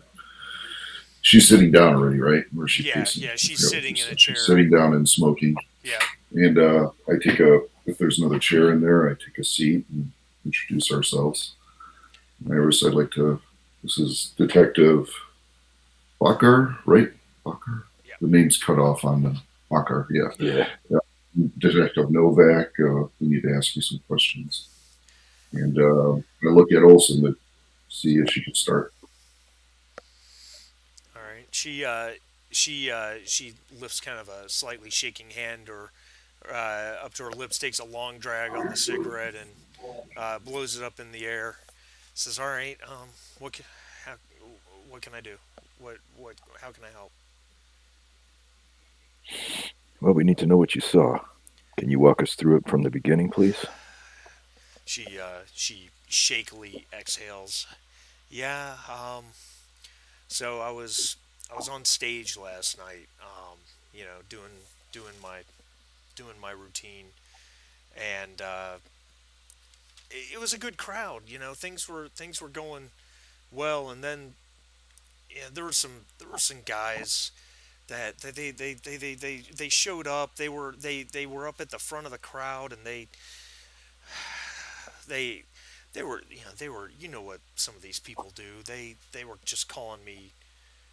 They were calling me some pretty terrible names. I mean, they're skin job and love bot and that kind of crap.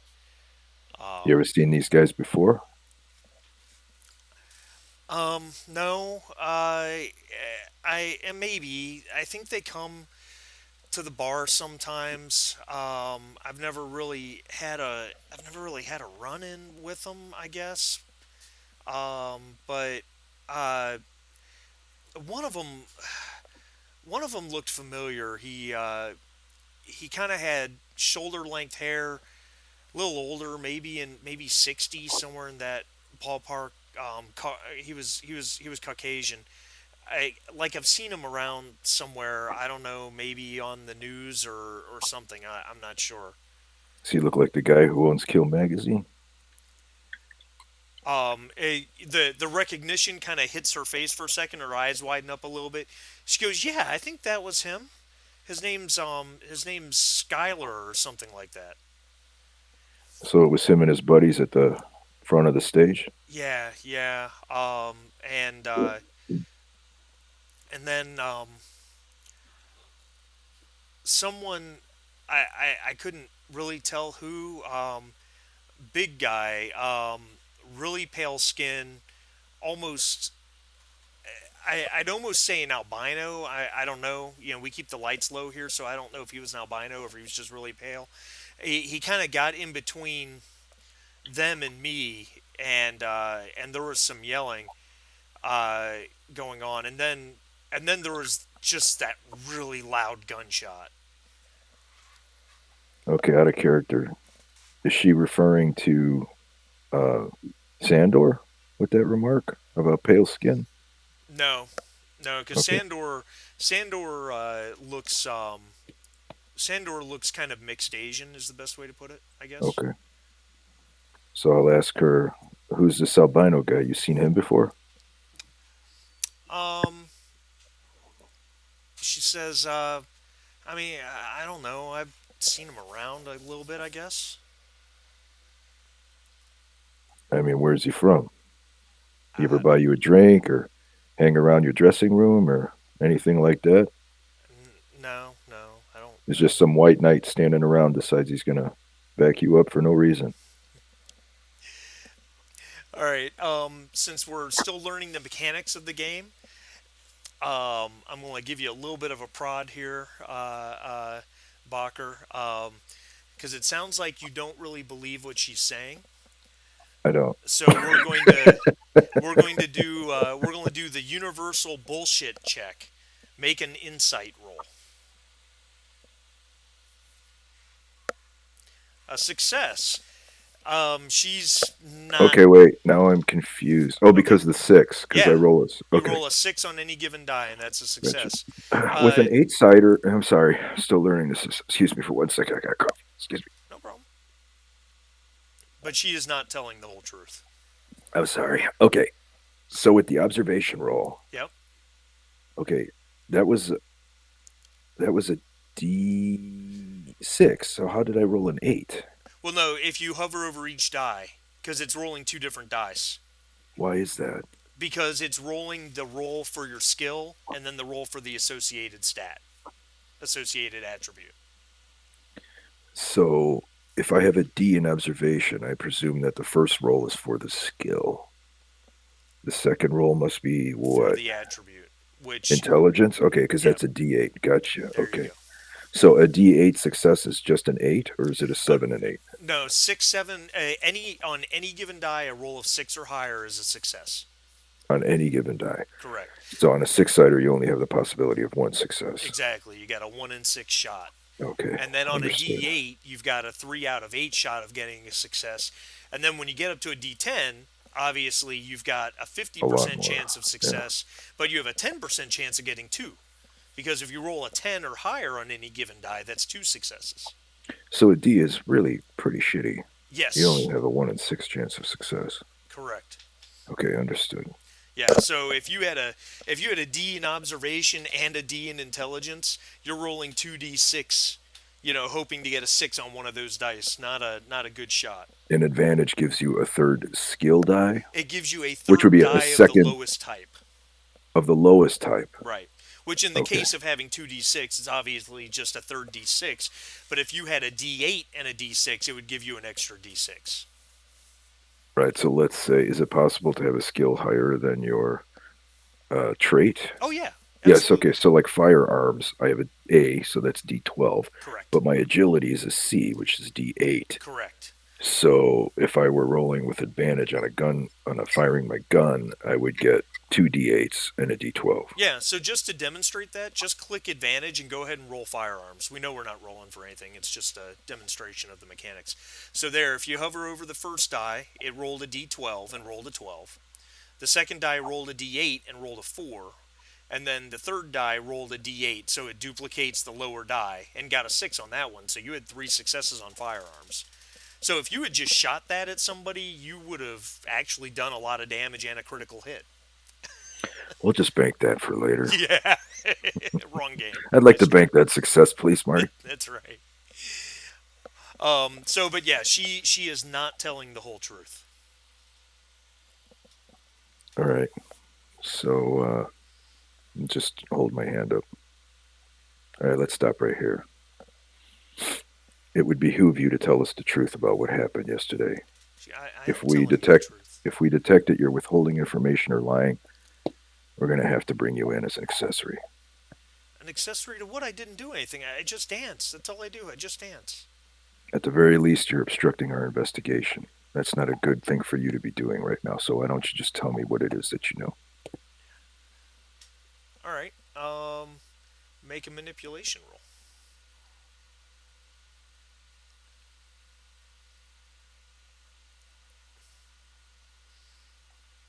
He has a success, or she, I should say, has a success. She kind of looks at you for a moment, then she looks away, blinks a few times, flicks the ash off her cigarette. Okay, so the guy's name is Styles. His name is Styles. He's an albino. He comes into the club sometimes. Taffy's got a lot of N9s that work for him. There's a few dancers and some of the wait staff, and Styles is just a nice guy. He looks after us, and he just. All right, so he's a friend of yours, you're saying, and he sometimes works at the club. Well, no, he doesn't work here. I just see him around sometimes. I wouldn't say he's a friend. I don't know him that well, but he like I said, he kind of looks after some of the N9s when we're working. If someone's giving us a hard time, if it gets bad, he'll kind of step in and ask them to chill out. But his name is Styles. So I just want to make sure I understand what you're saying. He sort of does security type work for I forgot the owner's name already. Taffy Lewis. For Taffy? No, he doesn't work for Taffy at all. He's just a guest of the club like anybody else. All right. But sometimes if it's a rough night, sometimes he'll walk one of the girls home or something like that. How often is he here? Go ahead. I'm sorry about that, Jim. How often is he here? He's here most nights. What does he do for a living? She goes, I don't know. I don't know. You know where we can find him? I mean, he comes here often enough. I know he's got a friend that's got a shop down on Anemoid Row. I don't know where he lives or nothing like that. Well, what's his friend's name? I don't know. He just talked about it. It's a guy who's got a shop down there. What does he sell? Well, probably synthetic animals or something. That's what everyone on Anemoid Row sells. Yeah, you gotta help me here. Can you narrow this down? Everybody on Anemoid Row sells animal parts. And just so you guys know, on the map, Anemoid Row is here. It's in Sector 5, not far from the LAPD tower. You ever say what his friend specializes in? Reptiles, birds, mammals, bugs, dogs and cats living together. Yeah, that's right. Mass hysteria. Mass hysteria. Bugs. Something about bugs. All right. So back to the incident. Styles gets between these creeps and you. Yeah, he was just he was trying to get him to back off, I guess, and they started to shout. Him and that Skylar guy, they started to shout at each other, and then like I said, then there was just a gunshot came from came from the crowd. It didn't come from up front. It was in somewhere in the middle of the crowd. Sounds like it had nothing to do with the altercation. She just kind of shrugs. Point to where you think the shot came from. Um, yeah, so she definitely indicates that it. Looking at, well, let's make it that way. Let's do it that way. Where's that handout? Handout N. Looking at handout N, she's definitely indicating that it came from the middle of the floor. You know, which whether that's because that's where there's obviously a big pool of blood, or because that's where she thinks it came from. Obviously, you can't be sure. The big pool of blood might be leading the witness a little bit, but Well, I mean, it's consistent with not only the blood, but also the bullet trajectory, right? yeah, yeah, absolutely. So this incident with the albino and the thugs, that was several feet away from where the gunshot went off, right? Oh yeah, I mean, based on the layout of the place, because this place is pretty cavernous. It's kind of an old ballroom that's been converted over. So it's a good 20, 30 feet from the stage to where the pool of blood is. So Right. yeah, So yeah, so we have this the words being said, dancer being protected in a separate part of the ballroom, and then a gunshot for an unrelated reason so far that we know of, right? Do we know what Sandor and Leah were investigating when they came here? Do we know if they were on assignment?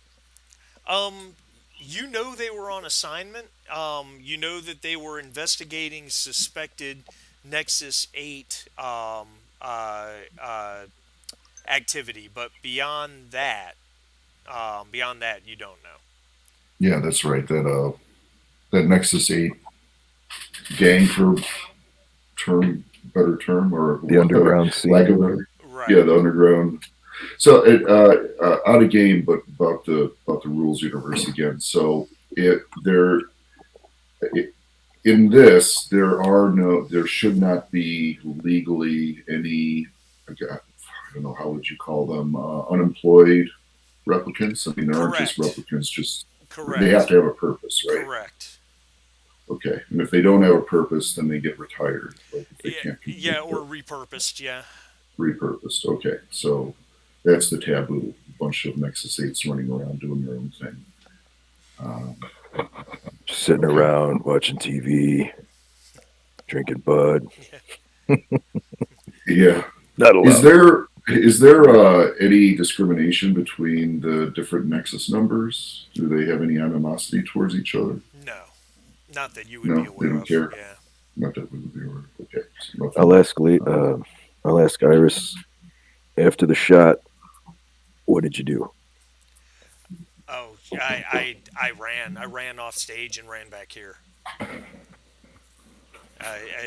Everybody ran. I mean, it just everybody screamed and ran, and I ran. I ran back into the dressing room.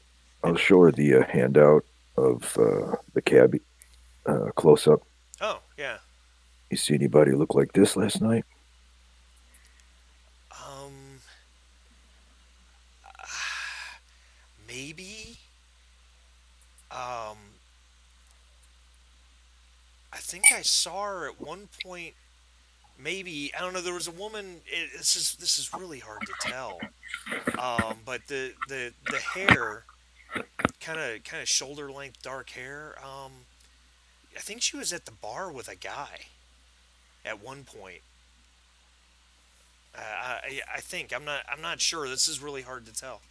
I'll look knowingly over at Willem. All right, that's very helpful. Here's my card. I'm Olson. If you remember anything else, or you have problems related to this, or what have you, you can reach us downtown. Ask for Olson or ask for Willem. She takes the card and slips it in something inside her robe and says, "Okay, all right, okay, thank you, Thank you. You can go. all right, all right." So One quick thing. One quick yes, thing before we transition yeah, to the other group. Sorry, I don't want to hog it. no, I no, just no, no, want to. no. I'll forget to for us to ask Taffy about Styles. Does he know Um, him? yeah. Taffy says, "Yeah, he's a guy that comes in here. He's here 4 or 5 nights a week. He you know he doesn't really cause a whole lot of trouble. He buys some drinks. I leave him alone. He he tends to, if someone's given one of my N9s a hard time, he tends to kind of let that person know it's not appreciated. But um, He's a rep too. I don't know. I haven't bothered to check. You know where he lives, where he works.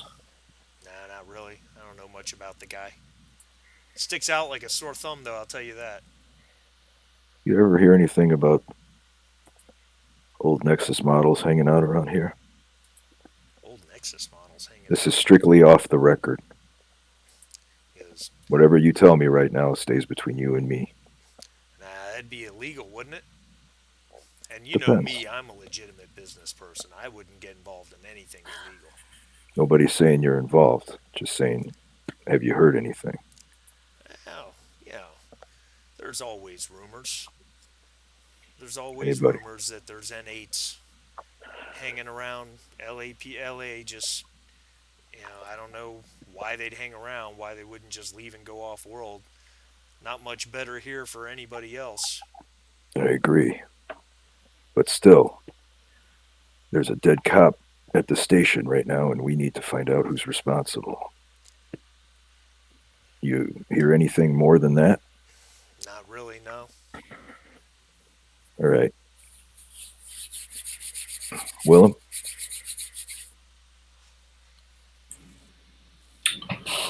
Nope, that about covers it.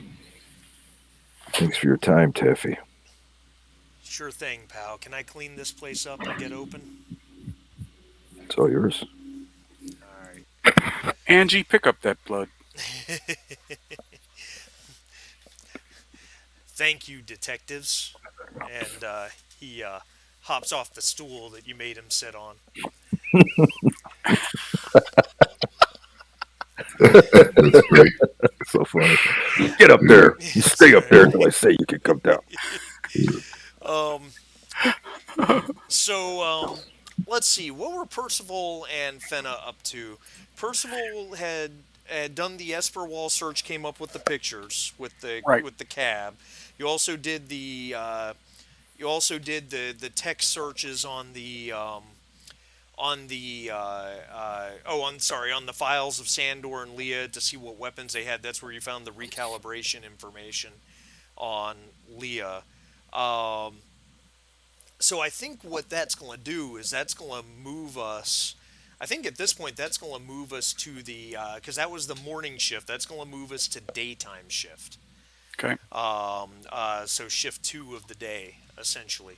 Unless you guys had any other while you're there, if you guys had any other information you wanted to try to look up on the mainframe or anything along those lines. Just one. Okay. Would like to pull Leah and Sandal's Kia uploads and see if they were working on anything specific and if they uploaded any evidence. Okay.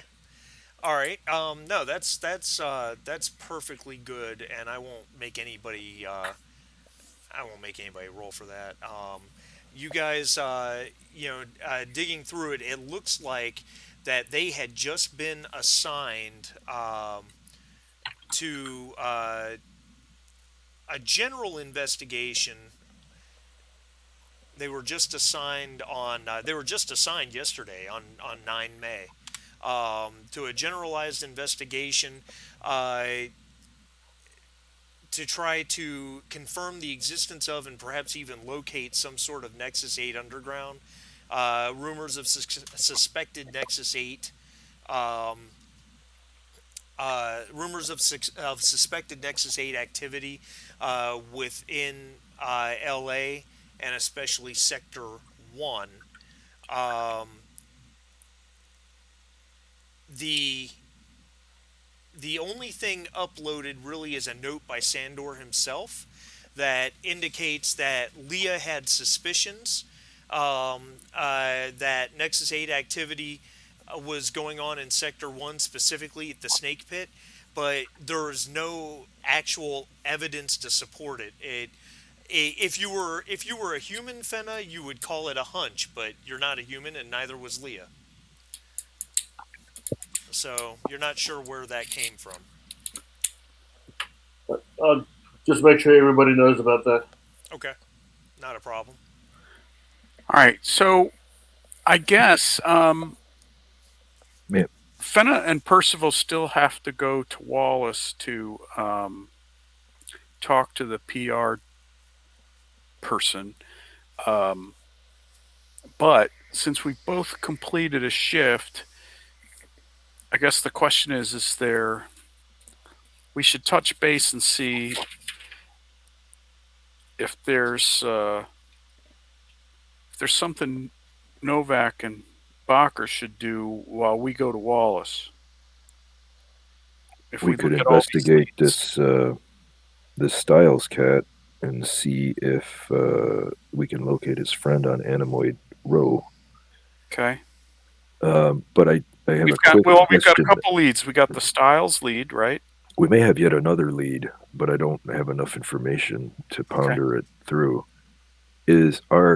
Are these PKD 5223 blasters, are they police issued weapons or are they common?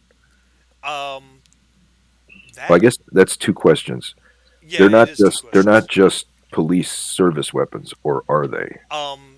They are specifically the PKD 5223. That's the one that's the sonic blaster, but also has the 44 and the rifle round. The one you carry.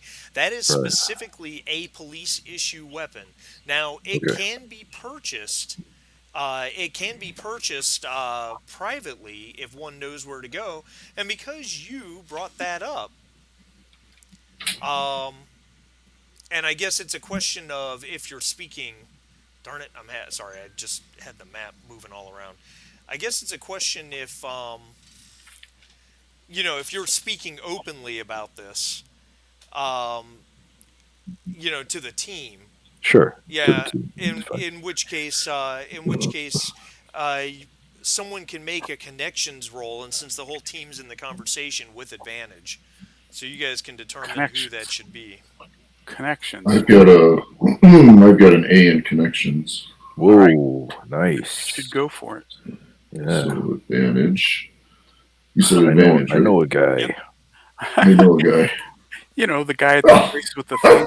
You gotta be kidding me. He knows all the guys. Wow. All right, so Would you like to push the roll? Absolutely. Let's see how that works.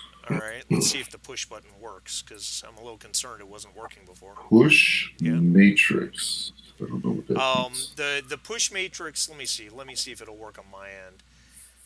Okay. Which one you want to push? Yeah. So in Right. your case, you have no dice that are successes, and no dice that are ones. So you'd probably just want to push every die.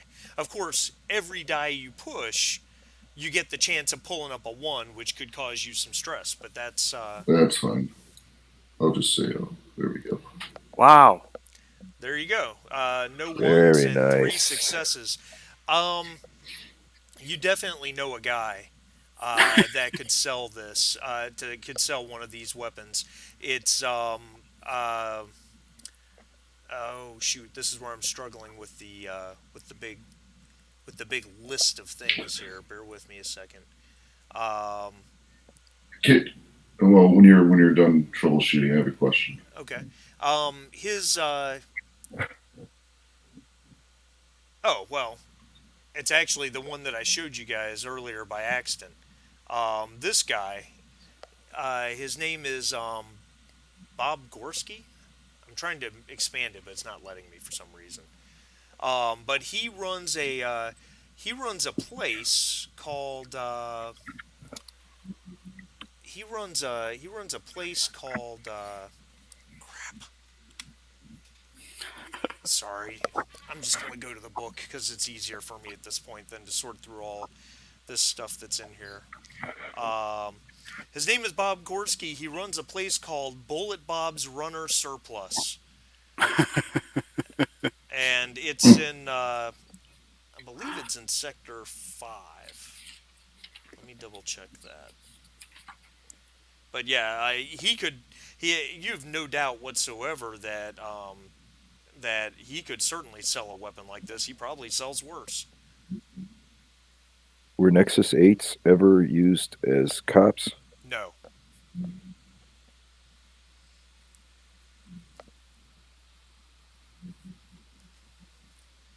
All right, so you've got the Bob Gorski lead. We've got the cab driver we want to talk to see if he can identify who came in his cab. And you've got the Styles lead, so we've got a couple leads.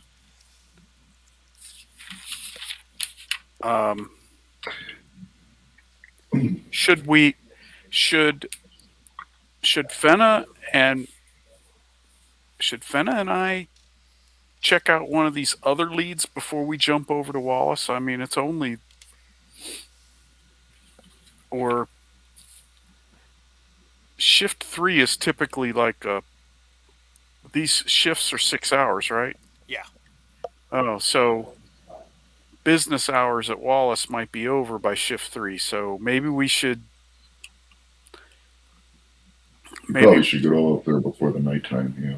Yeah, or they'll be irritated that we didn't touch base with them Right. on an investigation that started this morning. Yeah. Just a quick question on a definition for the rules, Marty. Sure. Connections. Yes. Is the definition for connections like I know a guy, or is it making connections when you're looking at clues? It's for I know a guy. Yeah. That's for an I know a guy. Okay. Yeah, it's definitely a situation of how well you know the city and know people that might Got it. be able to supply different Okay. things or do different things, that type of thing. Okay. There is. Got it. I'm trying to figure out where Bullet Bob's is for you guys. Bullet Bobs. You said Sector 5, but you're looking in Sector 5 and you can't see And it? I cannot find it. I'm zoomed in, going through it. That's causing me a little bit of. It's causing me a little bit of heartburn. Let's put it that way. Well, it's not like it's the easiest thing to look at, frankly. Okay. He's in Hawker's Circle. Okay, well that's maybe slightly helpful. When you have the big paper map spread out on a table, it's a little bit easier, as you guys could probably figure out. I'm just Probably trying pretty to. cool to look at too. Oh, it's impressive, and and I don't think it's paper. It's definitely not paper. Whatever it's made out of. Crap on a cracker. There it is, Hawker's Circle. It's right there in Sector 5. Got ya. There you go. Yeah. Right by Piss Alley, huh? Yep, right by Piss Alley. Ooh, let's go there. That's funny. So you have a hard stop in 20 minutes, don't you? Yeah. Okay. So why don't we do this then? Why don't we make a decision for what everyone's going to do for shift 2, and you guys can put it on your sheet. That way, when we come back next week, we know exactly where we're at. Does that make sense? That's a good idea because there's All a right. lot of threats here. So I think that Fenna and Percival, I think we need to go see the guy at Wallace before on this second shift. So I think we have to do that. Okay, so you guys can, if that's what you two are doing, go ahead and put in your shift two for Wallace Corporation, Okay. and then what's Olsenbacher and Willem Novak thinking? We were going to go look for, what's his name again? I hate calling him the albino all the time. Styles. Styles. Harry Harry Styles? Styles. All right. I'll just, Okay. Harry Styles is not a. When I hear albino, Styles, but that's little- I think of John Carpenter's remake of The Thing. Styles. Oh, yeah. Well, I think of the original Teen Wolf with Yeah. with shit with help me out, guys. Marty McFly. Michael J. Fox. Michael J. Fox, thank you, because his buddy was James Styles. Styles. Well, let's talk about that for a moment. As you guys, as the two of you come out of the snake pit and head for your detective special spinner, make an observation roll.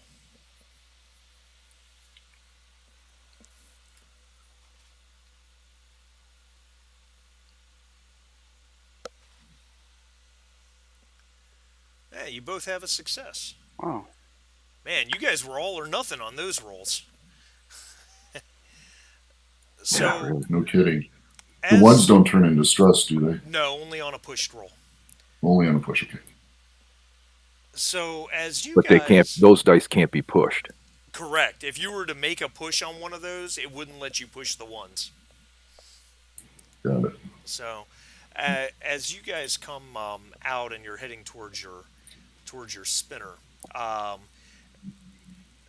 there's still probably a half dozen people hanging around the police line, shouting out in the mixture of language. I apologize, I don't remember what the name of the language that's used in the lower parts of the city is called, but it's a mix of Japanese, Chinese, Spanish, and English.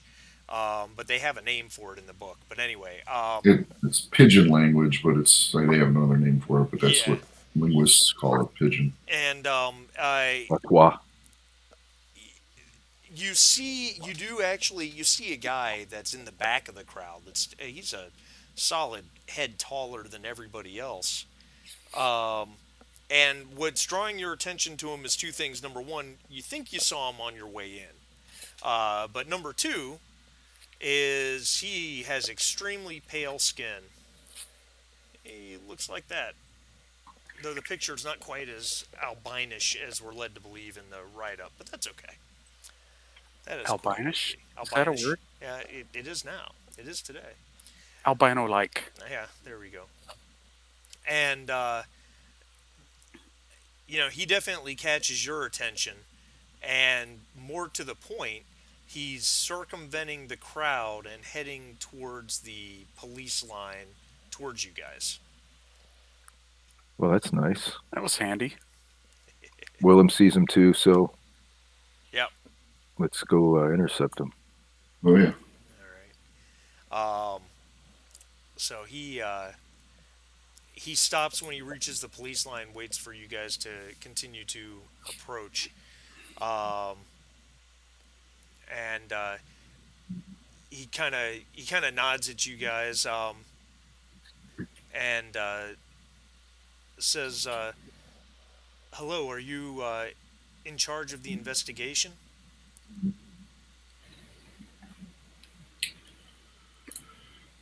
I'm Detective Novak. This is Detective Bacher. All right. Well, my name is Styles. I was here last night. I saw everything. Why don't we move over here? I want to take him someplace private so people don't see him talking to us. Our spinner's nearby, right? We could sit in the. Sure, you can do that. Yeah. Yeah, let's do that. Okay. Sit down. Sir, would you mind stepping in so we can talk privately? Says, yeah, not a problem at all, officers. Thank you. So as you guys climb into the spinner, he says, so I come here. Just a quick interjection Yeah. before we climb into the spinner. Mhm. Is this guy a replicant? Make an observation roll.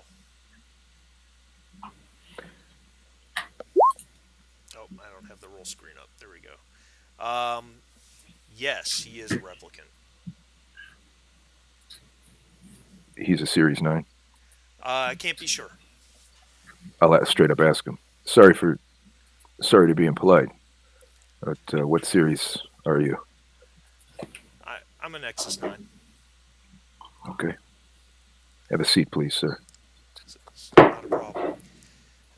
Thank you. So, I was here last night. I come here a few nights a week, and there were, Iris was dancing. She's a nice girl. She's new. She's only been in service about 3 months. Um, she hasn't quite figured out how to handle, the replicant haters. Um, and some of them were giving her a hard time. There was that yellow Skylar guy, who runs that damn magazine, Kill. He was here. Bunch of his, I guess, employees or cronies or whatever you call the type of people he attracts. Douchebags, I believe, is the correct term. He goes that. He says that works. I like that, detective. Yeah, they were saying some pretty awful things to Iris, and I stepped in. It was. I asked them nicely to stop, and they didn't do it. So then I told them, and it was. I'm afraid it was about to get physical because guys like that don't know any other way of handling anything. Um, and but then that gunshot went off. Um, Everybody ran screaming out, including Skylar and his people. Um, and when it was all over, there was a dead guy on the floor. You see where the shot came from? No, it came from behind. I had Skylar and his guys. There were 4 or 5 of them. They were in my face. It came from somewhere behind them. It was kind of in the middle of the room.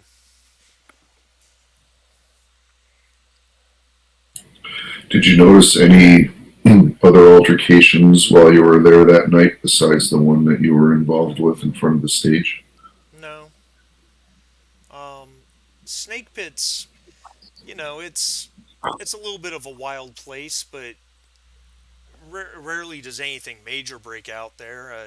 There was really, people seem to be having a good time in general. Did you see this person? I'll show him the picture of the cab.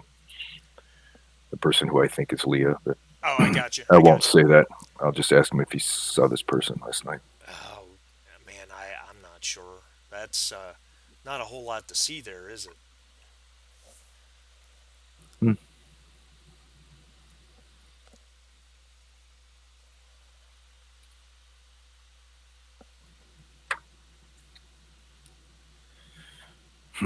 Interesting.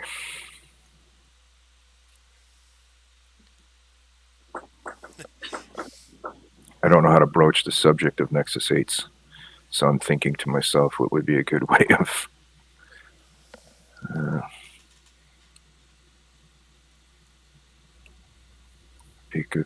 saying it. Legacy models? How do you want to... You're trying to ask, does he know of any of the... Well, because the thing is, Leah and Sandor were investigating or possibly tailing someone. Right. You know what I mean? Someone didn't like them snooping around. Someone took a shot, and Leah took off. So there's, that's where the drama, the mystery is at, really. So I don't know. We need a hook to get into that whole thing. I don't know how to. You ever hear any rumors about old models hanging around here? There's always rumors. Yeah, I know. But you hear any? Um, I don't know, nothing real specific. I know there's I know there's sometimes there's a I've heard that there's sometimes a pickup. You know, I don't know where, but there's a moon bus that comes down once in a while and picks people up that are trying to leave. What's a moon bus? A moon bus is it's a ship that's designed to go from orbit down to planet to pick people up or whatever. It's a shuttle. It's a shuttle. It's not an FTL capable ship in and of itself. It's just made to shuttle people from a surface to a ship or vice versa. And what, they meet at the snake pit? It was, oh no, I wouldn't think they would meet at the snake pit. That would be kind of high profile. I don't know where they meet. I've just heard there's one that picks people up once a month who want to get off planet. Well, you seems like you're here quite often, and it seems like you're pretty much on the ball. You ever see any shady types hanging around here, or He goes, other than the owner? That's a good point. He Well, goes, he must be doing something right. He's got real wood mirrors in there. yeah. He goes, there's always shady people here. Taffy doesn't care who they are as long as they pay for his booze. Can I ask you what your vocation is, Mr. Stiles? He goes, I'm general labor. Do you work for a contractor or a particular company? I work for BK Construction.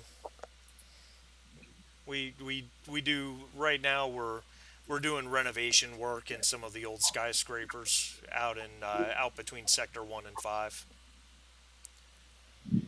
He goes, it's nothing good, but it's nothing great, but I'm strong and it pays decent. Does Iris know you got a thing for her? Whoa! Who said I have a thing for her? I mean, I wouldn't blame you. She's nice looking, and you're here all the time. And last night you were willing to take a punch for her. Well, I'd be willing to take a punch for any replicant if they're dealing with that kind of bullshit. I can respect that. Series 9 saved my life, you know. We're here on Earth, or? No. Oh, off-world. Wow, you were off-world and you came back here? Well, you're one tough bitch. I'm not known for being extremely bright, I guess. So I guess, let me think. I'll ask him for some of his general information, where we can get a hold of him, that sort of thing. Put it into the record that we talk to him. Give him the card. Yeah. If you know anything or remember something, let us know. Somebody's killing replicants and cops. Because that's a bad mix. No problem, detective. Yeah. If I come up with anything else, something I remember, I'll call you. Thanks. Have a good one. Let him out of the car. Yeah. He nods. Well, I guess we don't have to go to Animoid Row next game session, right, Jim? Right. Should we go talk to your next time? Should we go talk to your contact? I forgot his name already. Bob Gorski at Bullet Bob's Surplus. Yeah, he kind of reminds me of the guy from Rocky Horror Picture Show. With the bald hair. What was his name? Gorski? Gorski, yeah. Bob Gorski. Yeah. All right. Well, all right. So if you guys will put that on your sheet so we remember to do that next time. And what do you guys think? Really fun. Yeah, I like it. It's I could see it. There's a lot to keep track of because it's more detective work than anything, right? Yeah. But no, there's a lot of leads to chase down. Yeah, no, but I like the system. I'm curious to see how well the shifts log in Roll20 will be able to keep your information safe. Yeah. Because I've already clicked on a few things and made things disappear, or Well, that's why I so, sent you guys the PDF. That way, if you wanted to Yeah. print it and write it down, you could. yeah, Because I was a I'd little have to do some. questionable about that myself. Yeah, The but I'll play system with that seems offline. pretty streamlined and pretty simple. You know, if I can grasp it in one session, I think it's a pretty good endorsement. No, very sure. Yeah, the system itself is great. Yeah, I think. Yeah, no, I'm digging it. All right, cool. Well, I like the Pretty little good picture vibe. mechanic too. That's kind of fun. Although I do see a problem for homebrew because who can make these detailed, handouts on yeah. their own? It's a pretty hard thing to do. Yeah, it's funny because the book comes with a way to generate, your own case file, just like Alien does to generate a mission in campaign play. Just if you wanted to randomly generate something, then you kind of fill in the details, and that's all Right. well and good. But the way this is set up, yeah, where the clues are physically in the handouts, it's and they're not subtle. You know what I mean? I mean, like the broken mirror, it's not subtle. It's clearly a broken Right. mirror. Right. You But it's know, fun. It's an homage to the movie where they do that in the movie a lot. absolutely, absolutely, and that's very cool about it. But it's yeah, to homebrew it would be you'd have to be a mix of a writer and an artist, and it would be very time consuming. I feel like because otherwise you just have to drop back and punt to the old. Okay, this is the room. What do you want to look at? Yeah, observation check or whatever. Yeah, exactly. I mean, I did when I ran Kids on Bikes, which was a very light RPG, basically like Stranger Things. But I took all my homebrew stuff from Call of Cthulhu and just dropped it into that setting, and I think if you scrounge enough and with AI the way it is, ironically, maybe it wouldn't be that bad to scrounge and create something homebrew. But it would take a lot of work if you wanted to make it original. It would. That's what I see too. It would be very time intensive. I wonder what the legs are like on this RPG. Meaning, aliens seem to really get traction with people playing a lot of it. I wonder how this is going to go. Yeah, we'll see. There's a number of playthroughs of this case file already. I I like the quality of the RPG itself, and I mean the physical products and everything. Those are all very good. I feel like for this to catch on, they're going to have to continue putting out more case files for it than Alien did its own material because just the nature of the way it's set up, it doesn't feel as easy to homebrew as Alien does. Well, yeah, especially since it's like mystery based, and that usually takes a lot of A lot of deduction and work yeah. in I mean, the front end. when I wrote Make it Immaculate, smart. Immaculate took me a month to write. Yeah. I mean, it was Yeah, it doesn't surprise me. it was a long going to write that, and you guys got no visual aids for that. It was just all theater of the mind. Well, a Yeah. good mystery is not just something you just whip up in 2 minutes. No, It's It true. takes some thinking. no, it's cool. I like it. It's and I could really tell Roll20's really evolved in the last couple of years because they never used to let companies make things as polished as this. I remember when Alien first Oh yeah, came out, it was just like it was patchwork. yeah. But I think the Forge, or is it Foundry or Forge? I forget which one is the one that's actual BTT. But I think they pushed Roll20 to make some changes because they were accepting modules from the publishers. And so Yeah. I think that's the thing now. And Because you had to there's- pay for this, right? You had to pay a free league for the. Well, it was part of the Kickstarter that I backed. Okay, I see. So you got the digital content in addition to the physical one. Yeah. Correct. And Yeah. and there's a couple others out there. There's Virtual Tabletop Simulator, which is very cool, but is very work intensive to set up. But there's a new one I just saw an ad for the other day that is exclusively for Dungeons and Dragons. Of course. And it's very streamlined towards the D&D experience. So By Wizards or. I don't know the answer. I saw the Yeah. ad briefly while I was listening to Pandora, and I don't remember the details honestly. Yeah. So I don't know. I appreciate being able to play like this with people across the world, but I'm really itching to get to a table sometimes. can't You know? you can't beat the tabletop experience in the end. Yeah. So, all right, cool. Okay. Well, I guess Marty's probably gone by now, right? I, I'm still No, hanging. you're still there. It's Okay. only Guess you 102, have to- so I'm okay. Yeah. We'll Okay. we'll plan on next week. Okay. I might have an update on that. I don't know for sure yet. I got to try to figure all this out. Either a certain time I'll need to be done by, or maybe a slightly later start time. I got to figure all that out because my wife's vehicle is finally going into the body shop to get the damage fixed that was caused back in November or October, and I gotta manage to get her to a rental car and all that. So I got to figure out the timing logistics of all that. But I'll let you guys know if we have to start an hour late or something. I'll let you know. So did the insurance company finally cave? Yeah, yeah, it was. It was a long, nightmarish pain in the ass, and I don't care if this is on Twitch and is going to be on YouTube later. I'm just going to say it. Don't ever do business with Liberty Mutual. Ever. In any way, shape, or form. They care about nothing. They don't care about what you're going through. They don't care about what you're dealing with. All they care about is their policies and what they'll approve.